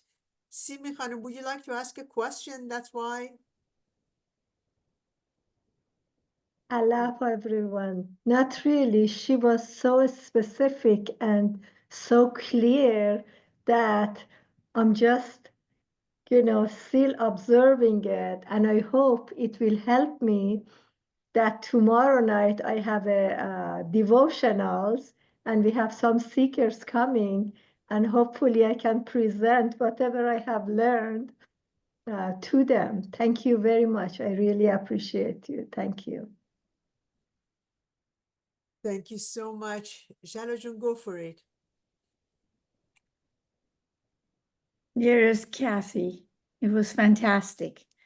I loved the way you told the story or told the history.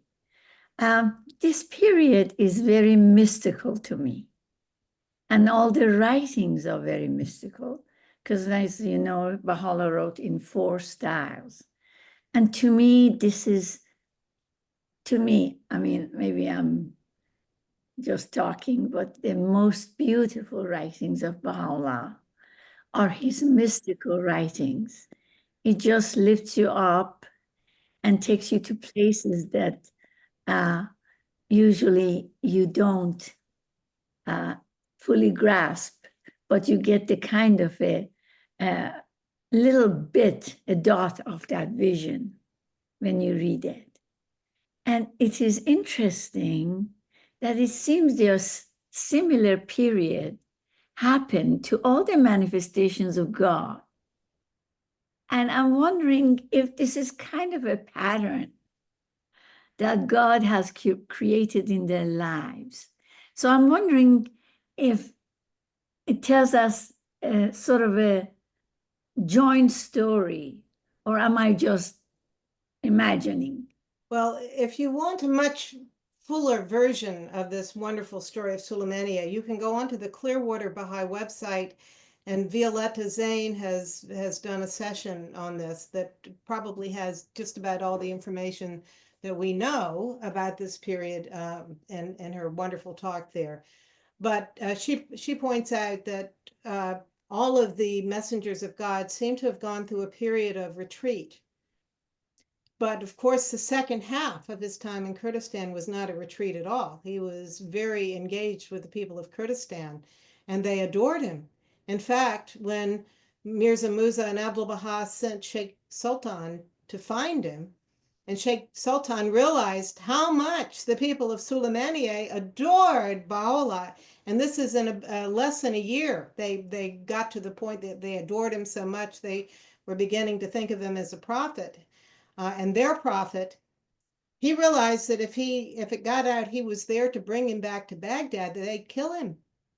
So he had to figure out how to quietly get word to Baha'u'llah of why he's there, and to talk to him about that without it getting himself killed. So it's very reminiscent, but we also in our faith, we have the period where Abdul Baha went to the Cave of Elijah area and stayed for several months at the beginning of his ministry. And then we have Shoghi Effendi going to Switzerland.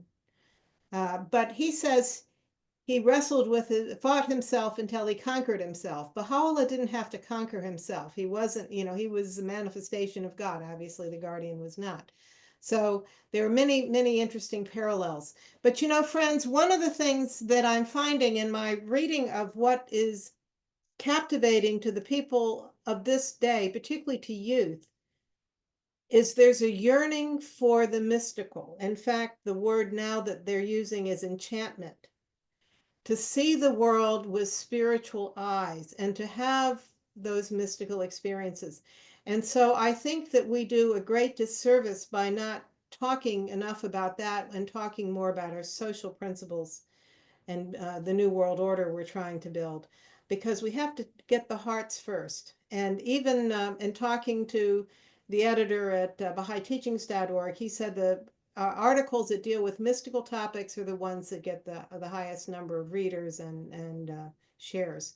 So, you know, I think about this with book one. If I'm taking a group of non-Baha'is through book one, it's the most mystical of all the books of the series, other than maybe 9.2. And it's, do we approach it that way? Do we create spaces for the people going through book one where they feel the mystical power of the quotes in that book? So thank you for those comments. Yeah. Thank you so much, Kathy. I would like to abuse my power and ask Empire, since he's a guest from Congo, to actually share his question with us, and then we'll go back again. Good to see you. Empire, how lovely to see you. Thank you. Can you hear me? Yes. I wanted to ask a question about the rank of the manifestations of God. And I hear that there is a series, there is ranks between them, and Baha'u'llah is the greatest manifestation of God. But I wanted to know if in the histories of the manifestations of God, there is other great manifestations who came before him. Well, according to Abdu'l-Baha, he is the only one with this rank from the whole period from Adam until the end of the 500,000 years, whenever that is. We don't know about the messengers of God that came before Adam. So before Adam, clearly there were other messengers. There were great civilizations that we don't even have records of anymore. And in the future, mankind will keep going on for billions of years, and there will be other supreme manifestations. But according to Abdu'l-Baha, he is the only one that we will be allowed to know anything about. That's very mystical, and I don't understand it. I mean, 500,000 years, I can't get my head around 500,000 years. But yet, that's what the writings say. Baha'u'llah himself gives that figure, not Abdu'l-Baha. We also know, if you read the Quran and other places, that there are different levels of the next world, and there's a level for the next world for the manifestations of God. And interestingly, Baha'u'llah says that Navab will be with him in all the worlds of God, which means that she is with him at the level of the manifestations in the next world. What does that mean? I don't know. Intriguing. She has a very high station if she's able to go with him. Empire, are you happy? Do you want to ask another question? No. I was thinking about that in all the session. Yeah. We don't, there's so many wonderful mysteries, you know. When we get to the next world, we can ask that question. And but in this world, this is as far as we have been allowed to go. Thank you. Thank and you, DRC, by the way, your country is one of the biggest active Baha'i communities on the planet right now. It's a real pleasure to have someone representing your community on this call. And Empire is one of the most active friends from there. He participates in different deepenings and sessions. Empire, where did you go? I'm just talking about you. But anyways, That's Empire, come and smile. Yes. So yes, that now he's blushing. So yeah. yes. We're very proud of your Baha'i community.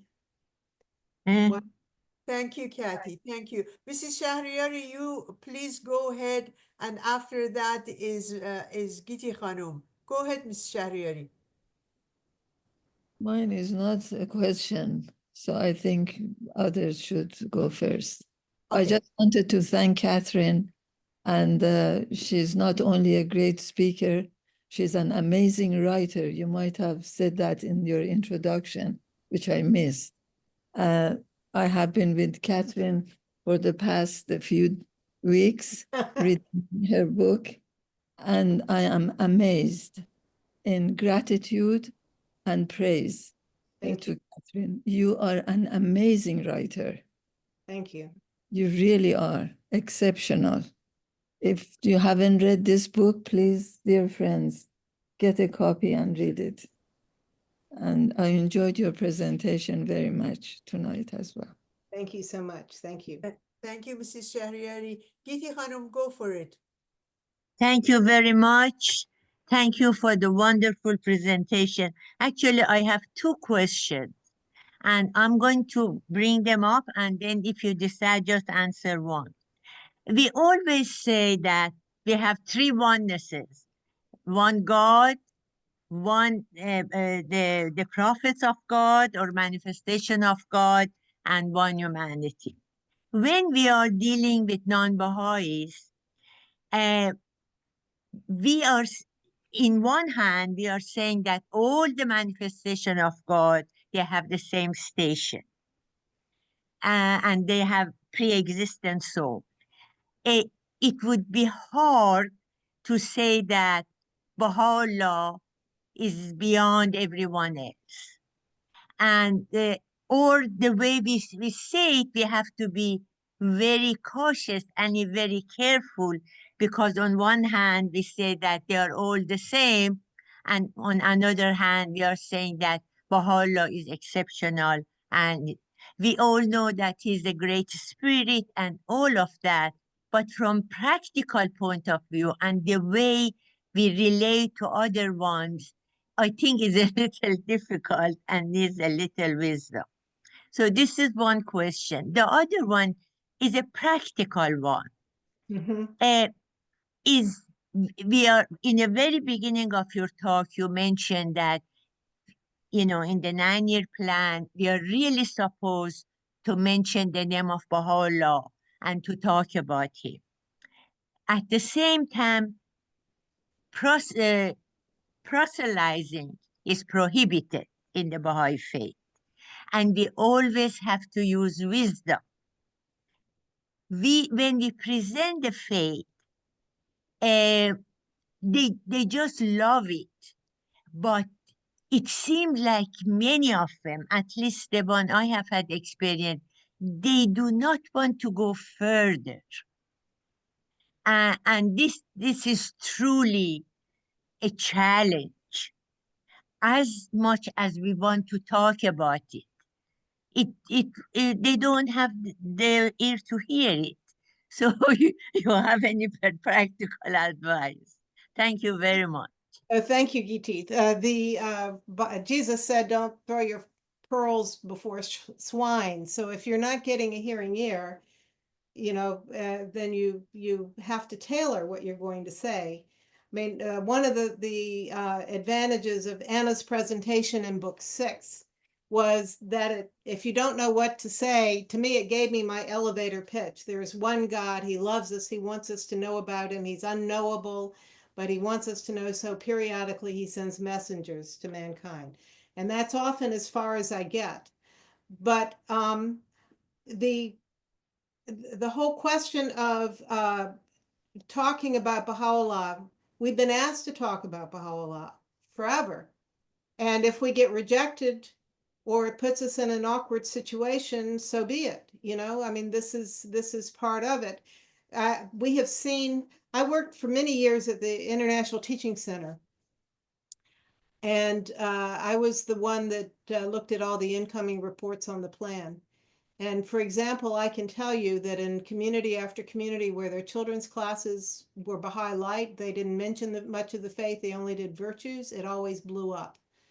Always at the end when they found out the Baha'i Faith was behind it, then the parents were upset, felt they'd been lied to and so forth. So we should be unafraid. We have to be unafraid to talk about the Blessed Beauty. And I have a very deep love for Jesus. I was raised a Christian. And so I try to explain to people that I love and know more about Jesus through Baha'u'llah than I did when I was going to the Methodist Church. And that Baha'u'llah is the fulfillment of what Jesus said.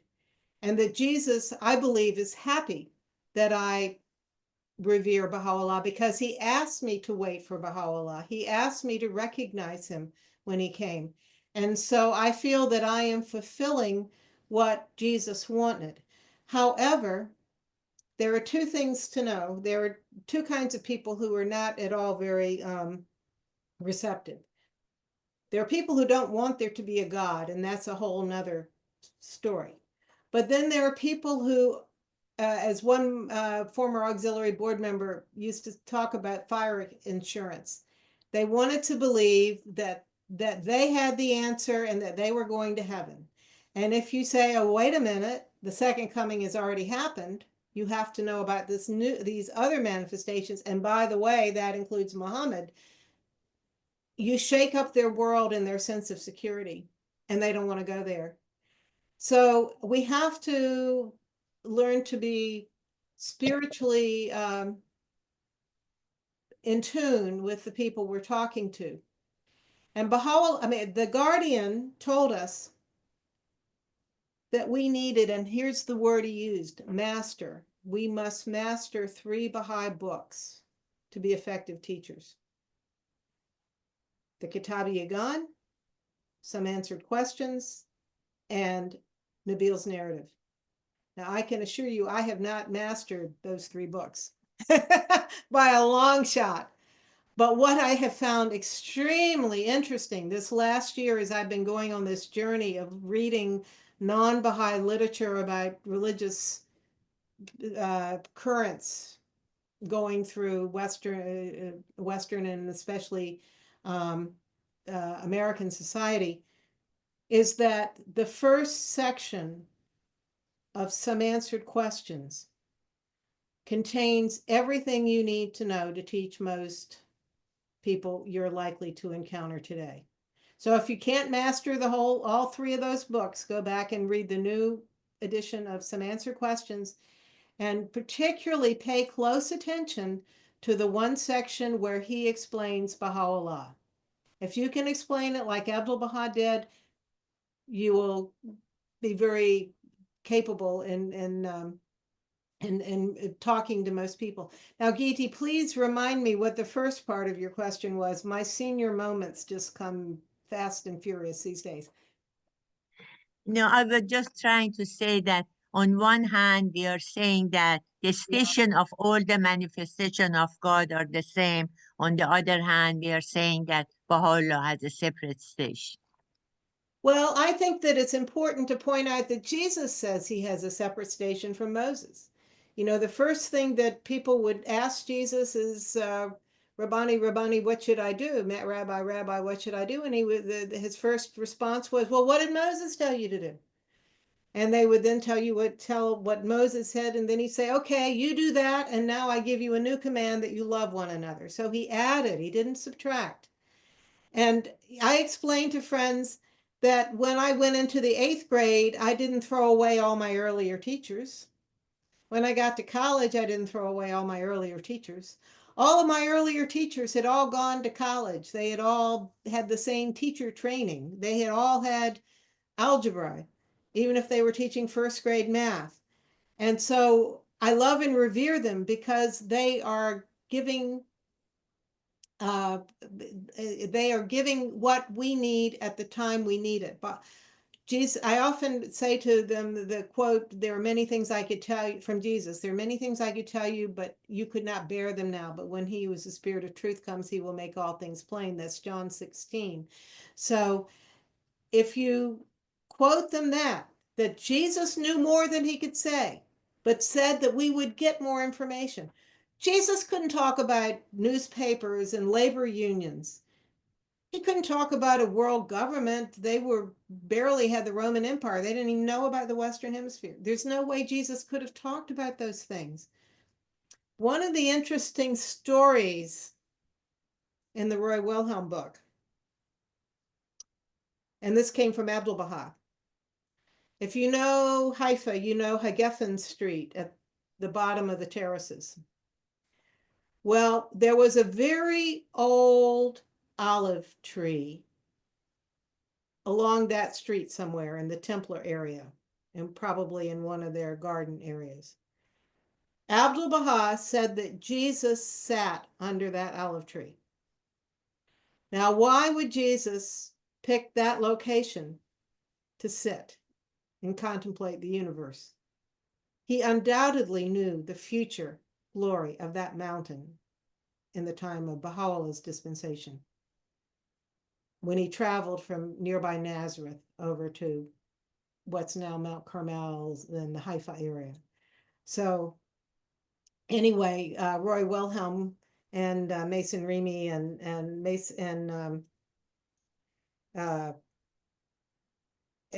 one of their other friends had to get twigs off that tree as mementos. I'm sure the tree's probably been cut down long since. But Abdu'l-Baha said Jesus sat under that tree. So it's all part of the same story. Yes. Thank you very much. Thank you, Kathy. I just wanted to invite our friends. I know that they are waiting. If there are the friends of the faith, please feel free to ask your questions. I will use my power again to ask you to go first. Faride Jun, go for it, please. Hello, Faride. Kathy June, Allah Akbar, Faride of Chicago, freezing here. It's cold Kathy here. June, We're putting on sweaters in Florida, so it's cold. I love you so much. Sorry, my picture is not there. You are, dear friend, most of these friends, I know them. I live with my husband, George, 2 years in the Clearwater. And we have so much meeting with Kathy John. Kathy John many times come to our home for fireside. And the most thing what she done, my husband was dying, we moved in Palm Beach 2 times. Drive 4 hours with her husband to come to see George. And she gave me so much advice, what I must to do, what I must not to do. Without your help, I was handicapped. Baha'u'llah blessed you, all the word of God. You was great help to me and George. Amen. Thank you, Faride. And then my question, not question, actually, I was so excited Firuz John invited you. I was shocked. I was so excited about that. I wanted the friend to know how many books you wrote, what is the subject of the book, where they can buy. And in the end, I saw that another angel face, Faride Shahriyari. For years and years before I married with George, I go around the world. She welcomed me in her home in Los Angeles with absolutely kindness and hospitality. There's another angel here. Thank you, Faride Jewett. Okay, Allah Akbar. Thank you, Faride. Lovely to see your face, at least in a photo on here, and to hear you. My first book was Lighting the Western Sky, the Hearst Pilgrimage and the Establishment of the Baha'i Faith in the West, which is basically the birth story of the Western Baha'i community. And you see just how the hand of God was very involved with the spread of the faith. In fact, Shoghi Effendi says in God Passes By that it was the covenant, Baha'u'llah's covenant, that brought the faith to the West. So anyway, that was a fun book. And then I've written one non-Baha'i history book, and then Infinite Horizons, The Life and Times of Hand of the Cause Horace Holly, which covers up until his passing in 1963. And it's really the story of the establishment of administration and the firmness of the American community during its early years. And then most recently, Servant to the Servants, Roy C. Wilhelm, and Hand of the Cause of God. And he, of course, was like a big brother to Horace Holly, so there was a lot of overlap. But he is amazing because he's the only person I'm aware of, other than Shoghi Effendi himself, who was had a very big hand in the implementation of the 3 charters of the faith: the Will and Testament of Abdu'l-Baha, the Tablets of the Divine Plan, and the Tablet of Carmel. He was very involved with the early implementations of those 3 charters. And he's an unsung hero and very funny. And he loved goats. So what can you say about a guy who loves goats? But anyway, so those are the books. I've also got some articles, one in Baha'i World and some other things out there. So anyway, thank you for that question. Thank You you, can get Kathy. them through Amazon, and which is better than the distribution service because then you don't pay for shipping. And also Servant to the Servants is now an audiobook. Thank you, Kathy. Would it be possible for you to, before you leave, you put the names in the chat? I would appreciate it. Okay, I'll put Horace Holly in there. I'll put the other two in there. Yes. Sure. Dr. Moshrifzadeh, I'm sorry. It's too late, but I apologize. Go ahead, please. Thank you. Really enjoyed your presentation, Kathy, and I have read both of your books, The Infinite Horizon and Lighting the Western Sky, and I enjoyed them. So thank you for those. You know, I have two comments and one question. One comment regarding miracles. I think the prayer that Luis recited in indigenous language, in view of the cave that you showed, that is a miracle. That no one could have foreseen that. So these are real miracles as very rare events. And the second comment, if I may address Giti's question regarding teaching, I think, you know, accompaniment is something Universal House of Justice recommends all the time. And I have a very poor understanding of its scope. But in teaching, I think we need to accompany the seeker, meaning that help them, accompany them in their investigation rather than telling them. And the way to effectively accompany them is to find out the need of the seeker. What is it they are seeking? It may not be prophet, it may not be God, but they have something. And then share the perspectives of Baha'i Faith. And then, in my personal experience, it always leads to the question of, well, where did this come from? And then I share in passing, you know, and so accompaniment is something that I think can be very effective. The question that I have for you, Kathy, if I may digress, it has to do with your investigation, early investigation as to what subject matter is really needed in a 9-year plan. And I'd like to know, you know, my own personal focus is on racial justice and with focus on Blacks and Indigenous communities. And it is my personal opinion that there is no book, no reference that cohesively and effectively describes the Baha'i perspectives on different aspects of racial justice and racism. And so I would like to know, did you consider that? And regardless of, you know, whether you did or not, would you kindly comment on the need for such a book in the Baha'i portfolio? Thank you. I think that,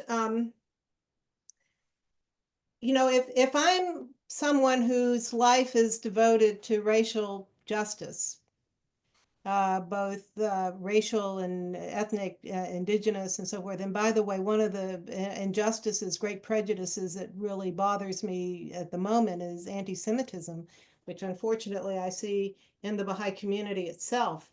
And it's another form of prejudice. It's been around for thousands of years, and we're not addressing it. But there are a number of people who are producing materials about this. But, you know, we're not asking people to join the NAACP. There are many other groups out there that if you're interested in, you know, marching and getting legislation and so forth, are much more effective at this than we are. It's certainly the most vital and challenging issue, as the Guardian said, but it's challenging because it's hard to make it go away. One person said it's like peeling an onion. You get rid of some layers and it's still there. I grew up in Virginia. I remember the whites only. I remember the desegregation. I lived through a race riot at my high school. I've seen all of this firsthand over the course of my life. And we have come a great way and need to acknowledge the strides that have made, even as we acknowledge what still needs to be done. But we first have to attract people's hearts. And I find that in our discussions on race that we tend to talk to the converted.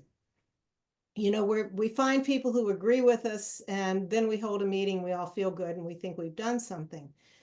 We need to find the unconverted and to help them to move further in their understanding and to first listen to them, because there's been a great stigma to being racist for about 40, 50 years now. And the people who are still immune to that stigma, we have to find out what's in their heart and why they feel that way and how we can move them. So I think that the work is different. But in terms of the overall more important reach of bringing Baha'u'llah's full message, and that includes his laws. One of the last quotes I read, and he included his laws. When was the last time we talked about chastity at a fireside? We don't even want people to know that's part of being a Baha'i.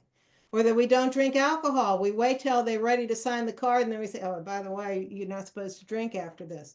When I was coming through firesides myself as a youth, as a college student, we talked about that at firesides all the time because it was going to be our challenge. And we wanted to be good Baha'is. We wanted to be pure in the faith.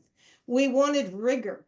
And so we have to not be afraid to talk about the full package of Baha'u'llah's teachings, because we're not going to solve all of these problems only by taking a little sliver of them. You see, for example, I know as an attorney who's worked in legal aid and with dysfunctional families in ghettos and in Appalachia with the poor, if we spent more time on chastity, no alcohol, and no drugs, we would solve 80% of the world's social problems. We have to change hearts. We have to give the total package. We can't focus on one issue. Now, one of the great lessons for me with Horace Holly was Horace Holly, like me, was a great politics news junkie. He was very interested in government, very interested in current affairs. And he worked hard during a period of his life, believing that if we could only get the Baha'i message of our social teachings to people in authority, we could avert World War II. That was his big goal, to avert World War II. Finally, Shoghi Effendi said, you're wasting your time. The only answer is the full package. It's Baha'u'llah and his package. So if we are just looking at a little sliver, we're not going to bring hearts. Let the other groups that are out there organizing take the great lead in some of these social issues. We have to bring Baha'u'llah to people's attention. That's our job. May I have a follow-up? Sure. But you're not suggesting that we should not be involved in social discourse. Not at all. Not at all. We are social discourse. Let me just plan. Yes. Social discourse, we have to learn the issues that people confront in our community. Yes. And share the Baha'i perspective. In many communities, racial justice is a big issue, and we are not equipped as Baha'is to discuss. And you say chastity, we are not equipped to discuss chastity. We can just say Baha'is have to be chaste. But if someone says, well, why? Why is it not okay to be homosexual? What's wrong with having sex outside before getting married? So social discourse requires this. We can't just say, well, we can't just start with Baha'u'llah. They are all important. Social discourse and social aspect are two essential prongs in the 9-year plan. Right. And they demand knowing the social issues and be able to engage. Well, I agree. And this is what I spend hours every day trying to do, is to look at all the issues. We know that one of the biggest reasons why people are leaving the churches has to do with morality, particularly sexual morality. They don't like the traditional Christian, Jewish, whatever teachings on sexual morality. And this is why people are turning away from God in the process. The US NSA, when it decided it needed to ramp up our discourse on racial issues in light of the George Floyd riots, it hired 2 exceptional young people and asked them to spend a year trying to find out where the discourse on race already was in this country so that we could dive into the water and not be swimming against it or bringing up things that were not relevant at this time or whatever. So the NSA has been trying to steer, at least in the United States, I know we have a lot of Canadians and other people, other nationalities on this, trying to steer how we enter into this discourse, but it's a very important discourse. There are many discourses we need to talk about: science and religion, the environment, women's issues, and so forth. And so one of the things that I'm doing all day is trying to look at YouTube and podcast and journal articles on a variety of these issues. Like, for example, the chastity issue. I found a wonderful book by a British woman called Louise Perry that addresses the whole sexual revolution, and she's a young person and talks with facts and authority about the toxic sexuality that we're seeing in our society. So armed with this information, I can then talk about that issue in a way that I would not be able to just saying, well, here's the Baha'i teaching on this. So we have to educate ourselves as we enter into these discourses. And this is why the Association for Baha'i Studies has been very important, and why we have these ISGP courses for our college students so that they can learn how to enter into these discourses. So we have to find out what people are saying, and then we have to look at it in comparison with the writings, because a lot of the racial stuff right now is polarizing, not bringing people together. So we have to, something is wrong with the discourse, the greater discourse in society on race, because it is having the opposite effect rather than the effect Baha'u'llah calls upon us to have. So you're exactly right. We need to be involved in discourses, but we have to look at the whole package. It's the whole package of Baha'u'llah we have to present, and not just the section that we're most interested in if we're going to have results. And that's my opinion on that. So anyway, yes. We have 3 more hands up. Please go ahead, Mitch. I don't know.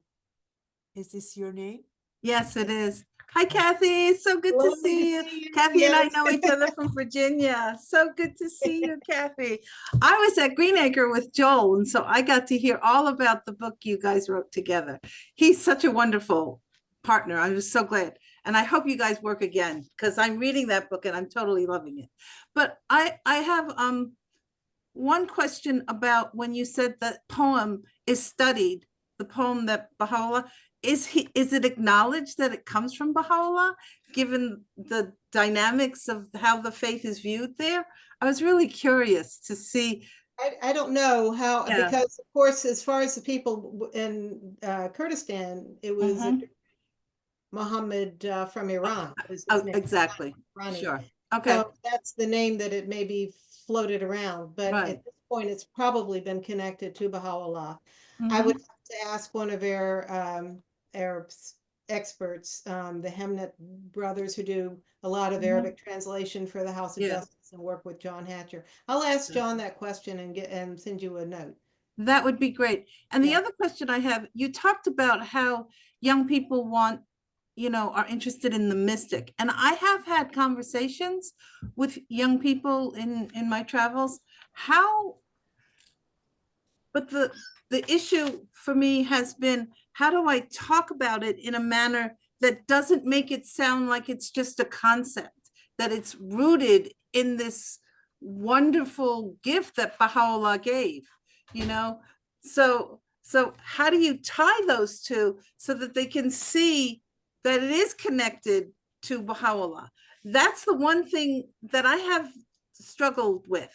That they like the ideas, but getting it to the point where it's understood that this comes from this religion, I haven't mastered yet. So if you have any insights on that, please share.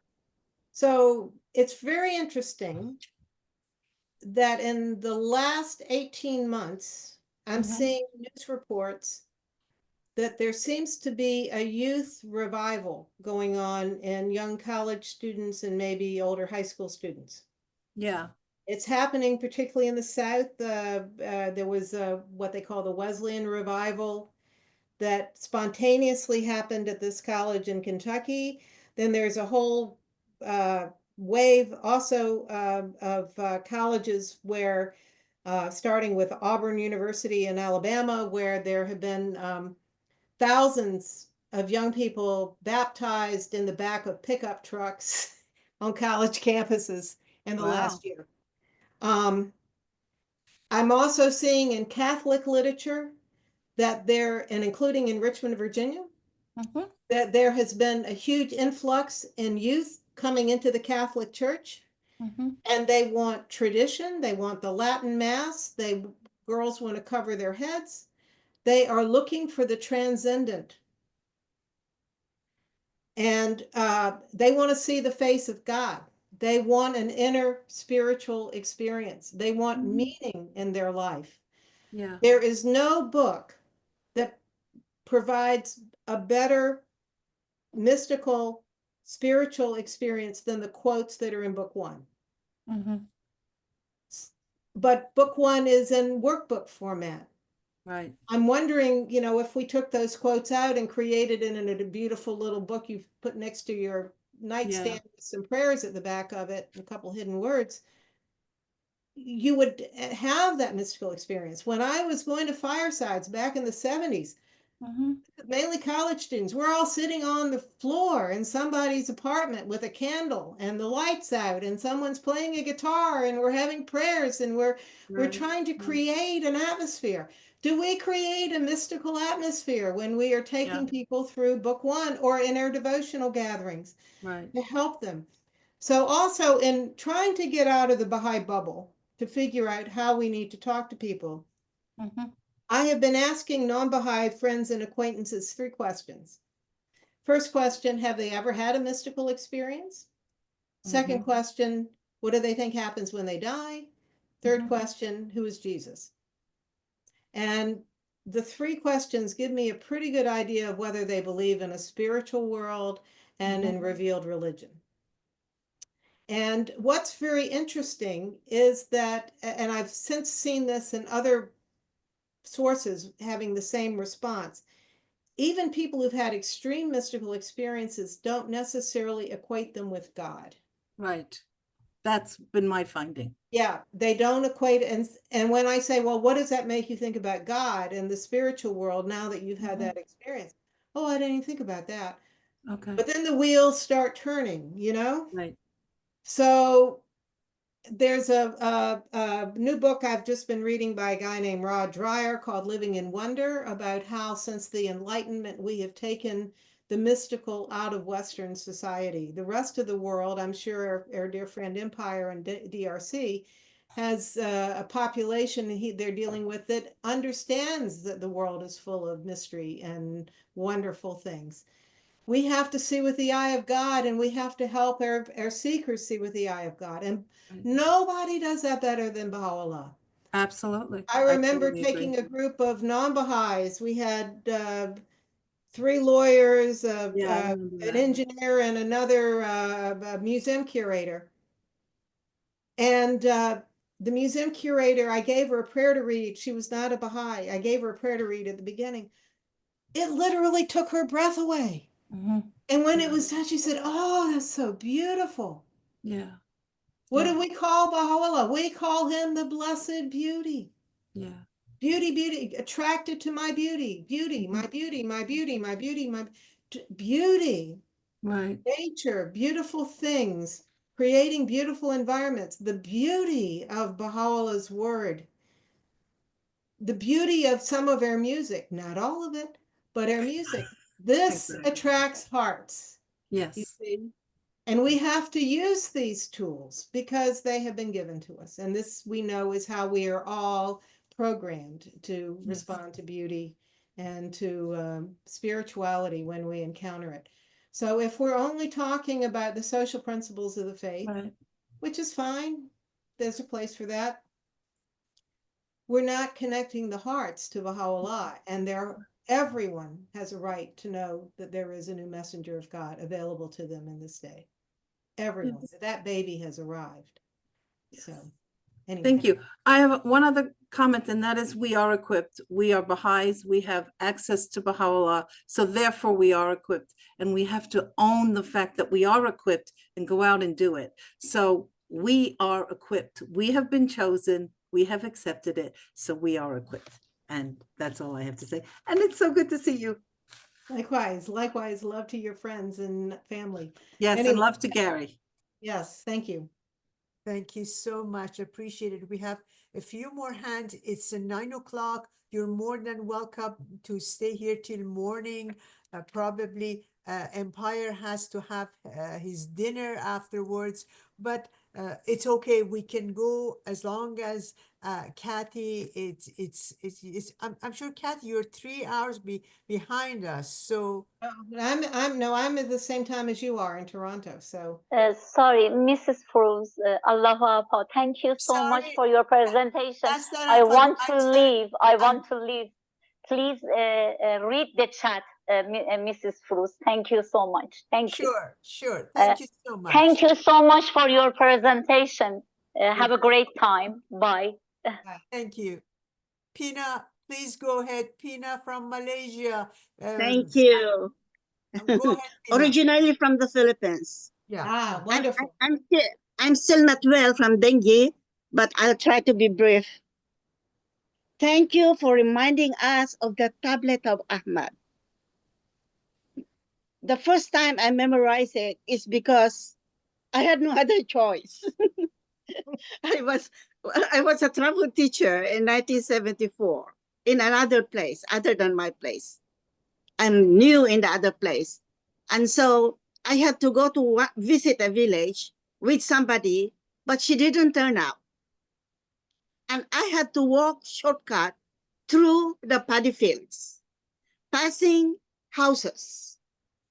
Now, while passing houses and walking, dogs started to come and bark and want to bite me, I suppose.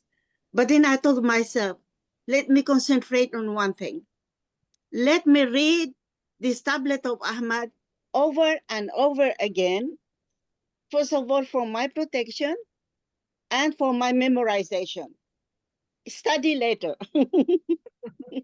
So it took me two hours to reach the village. And by the time I reached, I memorized it. And it was wonderful. As you said, we have to approach holistically or in full package. Right. And so it wasn't enough that I memorized. It wasn't enough that I studied. And also listening from you now has added more. That's why I want to listen to all these discourses or presentations so that I learn more, so that it becomes a full package or holistic. It's just so wonderful. I love your presentation too. Thank you. And reminding of the tablet of Ahmad is just so wonderful. The beauty of this faith is is beyond. That is a miracle itself. Yes. The Yes. food itself is a miracle itself. Yes. And the gift of having it is beyond, is more than miracle. To Yes. receive it, such a beauty, it's amazing. Such a Yes. gift from God. Yes. So now I'm thinking about explaining. As a travel teacher in 1974, I used to go to the village and explain about the Baha'i Faith or about religions from God. And I raise my hand like this. Think that this is the tree. This is the tree of the religion of God. It starts with small seed, and the seed will have roots and sprout. And as you watch the seed to grow, the leaf comes out, and you wonder, you're happy in every growth of it. But if the seed could speak, it would say, one day, my fruit is going to come. The same thing with the roots. One day, my fruit is going to come. The leaves, the branch as it grows. And then the last one to say is the flower. My fruit is going to come. And then the fruit of the tree comes. And you say, wow, this is the fulfillment of this tree. But then you think about it. You thought the fruit is the most important, but without the seed, it doesn't become fruit. Right. Without the roots, it doesn't become fruit. That's why equally, if I explain this way, they will think that all religions from God are equally in their own stages, has contributed to the fulfillment. Mm-hmm. Yes. So that analogy, I believe, is satisfying enough that do not make what is more important. Right. Thank you Yes. so much, Pina. We appreciate it. Kathy, Pina speaks 12 languages, including Farsi, and she sings and she chants prayers. Thank you. It's a little late. Empire, Yes. get ready for saying a prayer or chanting your prayers. Josh, don't smile. We want you to say a prayer at the end too. You haven't been here for a long time. Okay, Mr. Singh, please go ahead. Thank you for the presentation. Since you brought up the Sulamini case that Baha'u'llah went to in Baghdad, I had read something which I needed some confirmation and comment from you, if you can. That when Baha'u'llah came back from the mountain, that there were some Sufis who followed him to Baghdad. Yes. And was it that people from Baghdad started to take notice Yes. of him? Therefore, it became much more popular. Yes. And, that's true, huh? Because I read somewhere. Yes. Yes. I did The get other it. one, before I forget, Yeah. the other one is, it seemed that he had revealed some prayers and oaths and meditative verses in the mountain. One of them, I was told, the prayer, create in me a pure heart. Yes. That was so beautiful, and many of them like that. Is that true? That's my understanding as well as what you had to say. The interesting thing is that 3 leaders of Sufi, various branches of the Sufis and Sunni Islam became his followers during the time in Sulaymaniyah, including the head of a Sufi order that the Sultan was part of, that had 100,000 members. And when he goes back to Baghdad, you're exactly right. These people who loved him so much couldn't stand it. They had to see him again. So they show up in Baghdad, and because they're well-known Islamic clerics or leaders, the Islamic leaders in Baghdad will said, well, what are these guys doing here, and why are they going to this modest house and dealing with this exile from Iran who's not a cleric? And they see the love and admiration. One of them actually had the Baha'u'llah wrote the Four Valleys for one of those three sheikhs from Suleymaniye, and some of them became his devoted believers for the rest of their lives and even were part of his exile. So very, very important. And you're exactly right. Created me a pure heart, I understand, was one of the things that he did reveal that came back with him to Baghdad. Unfortunately, most of what he revealed in Suleymaniye we don't have. So it's between God and the mountain. Thank you for that. Thank you very much. Thank you. Thank you. You're joining us from Singapore, is that correct? Yes. Wonderful. Yes. Very welcome.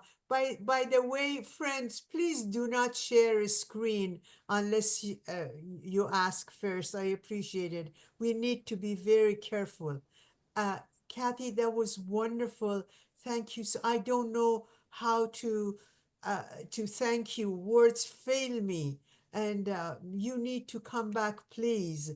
And you see, even Josh is yeah. Okay, Josh. You see, Josh usually these days he hasn't been here every week, but you see, anyways, Kathy, we appreciate it. Thank you very, very much. Not as a lawyer, not as a writer, not as a presenter, but as a great teacher. Thank you. Thank you for being such a great teacher. Appreciate it. May I ask, please, for Empire to start, and then Josh will be the second one. Josh, smile so I know you heard it. And then Mr. Perimal, please, Mr. Perimal, you'll have the third prayer, please. And friends, thank you for spending this wonderful session with us. We are all grateful to Kathy to create such a beautiful space for us. Thank you. See you next week. And please, Empire, go ahead.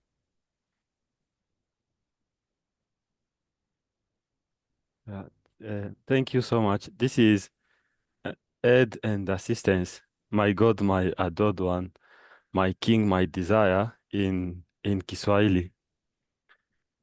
Mungu wangu, ustahilie kuabudiwa, mfalme wangu na mpenzi wangu, Mungu wangu, ustahilie kuabudiwa, mfalme wangu na mpenzi wangu, nikushukuru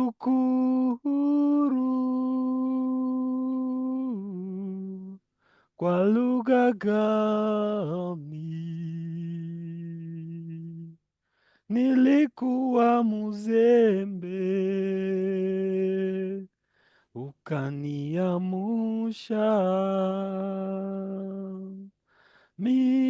Nilikuwa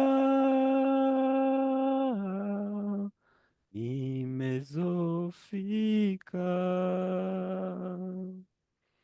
ukanisaidia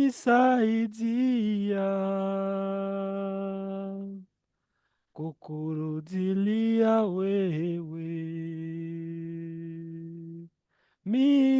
Nilikuwa kama mufu, ukanirudishia maji ya uzima. Mi nilikuwa nimezofika, ukaniamsha kwa moto wa mbingu ya maneno yako ambayo inafoka kutoka katika zizi la mwenye rehema, ambayo inafoka kutoka katika zizi la mwenye rehema. Ee Mungu wa mbinguni, viumbe vyote vilitokana na baraka yako, sivinyime maji ya ukaribu wako, na usivizuilie wingi wa rehema yako.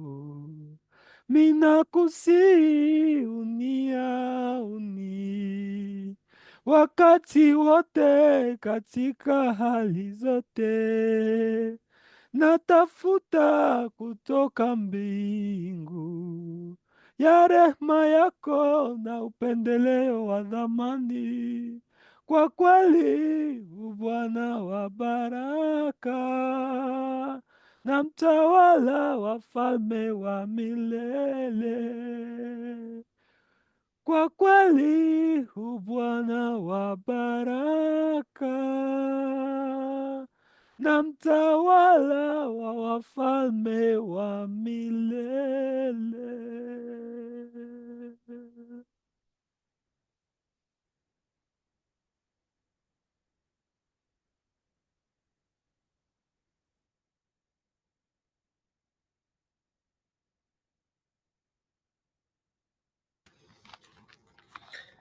All praise, O my God, be to thee, who art the source of all glory and majesty, of greatness and honor, of sovereignty and dominion, of loftiness and grace, of awe and power.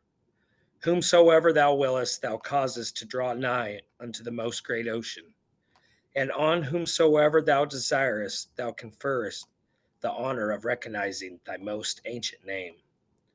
Of all who are in heaven and on earth, none can withstand the operation of thy sovereign will. From all eternity thou didst rule the entire creation, and thou wilt continue forevermore to exercise thy dominion over all created things. There is none other God but thee, the Almighty, the most exalted, the all-powerful, the all-wise. Illume, O Lord, the faces of thy servants, that they may behold thee, and cleanse their hearts, that they may turn unto the court of thy heavenly favors, and recognize him who is the manifestation of thyself, and the dayspring of thine essence. Verily, thou art the Lord of all worlds. There is no God but thee, the unconstrained, the all-subduing.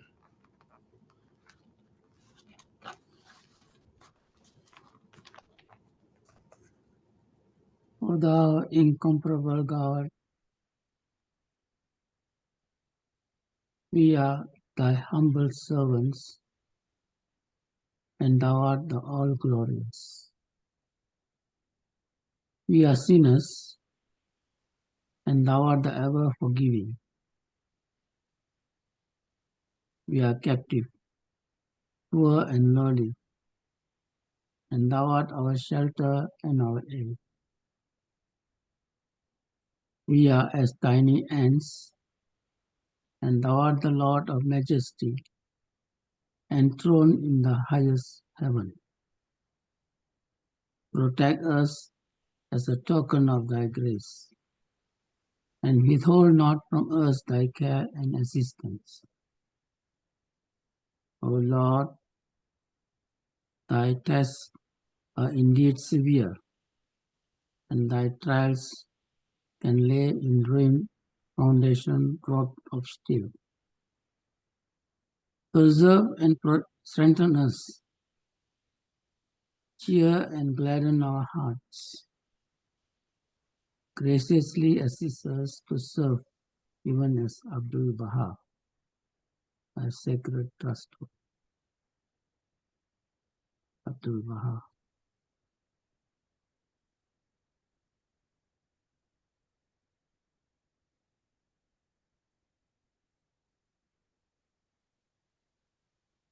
Firuzjan, your voice not coming. Your voice is close.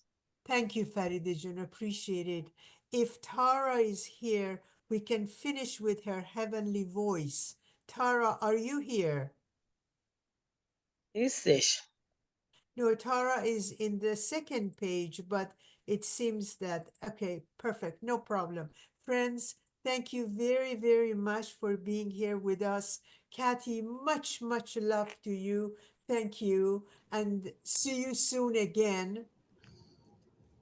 Friends, much love. See you next week at 7 o'clock. The same time, the same place, the same dinner. Oh, Thank you. Thank love you. It was fantastic.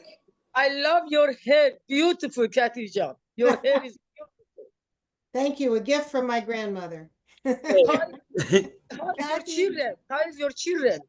They are ornery. What can I say? You know, I have adult children, 3 grandsons. I miss them so much. I miss them so much. Well, we miss you too, Faridad. Thank you for all your service at the house of worship. Thank you so much. Farida has been speaking about you all day. Oh. All day she's been leaving messages, how you were so kind when her husband passed away, George. You and Mr. Hogenson, you went and drove hours to be with her and all of that. So it seems that everyone knows you very well here. Anyway, what can I say? All those years working for the institutions as well. I know many people, but I don't know the Canadians and all these dear friends from other countries. And it's lovely to see these friends. Pina, there in Malaysia, you know, the Filipinos are some of our best pioneers. And they have a very devoted community. And Malaysia, I remember back in the 80s, Malaysia was always the first country to win its goals. And one of the counselors was asked about that as to why that was true. And he said, well, when the House sends us a letter saying, here are your goals, we just do them. We don't argue. So, you know, it's wonderful. And DRC, they're really that Penang, I was with Penang in the 78 in Laos, in Thailand together. And then 400 people become Baha'i in the camp. I was with Penang and she was speaking the language. I was with her in Malaysia. And then she married a Chinese from the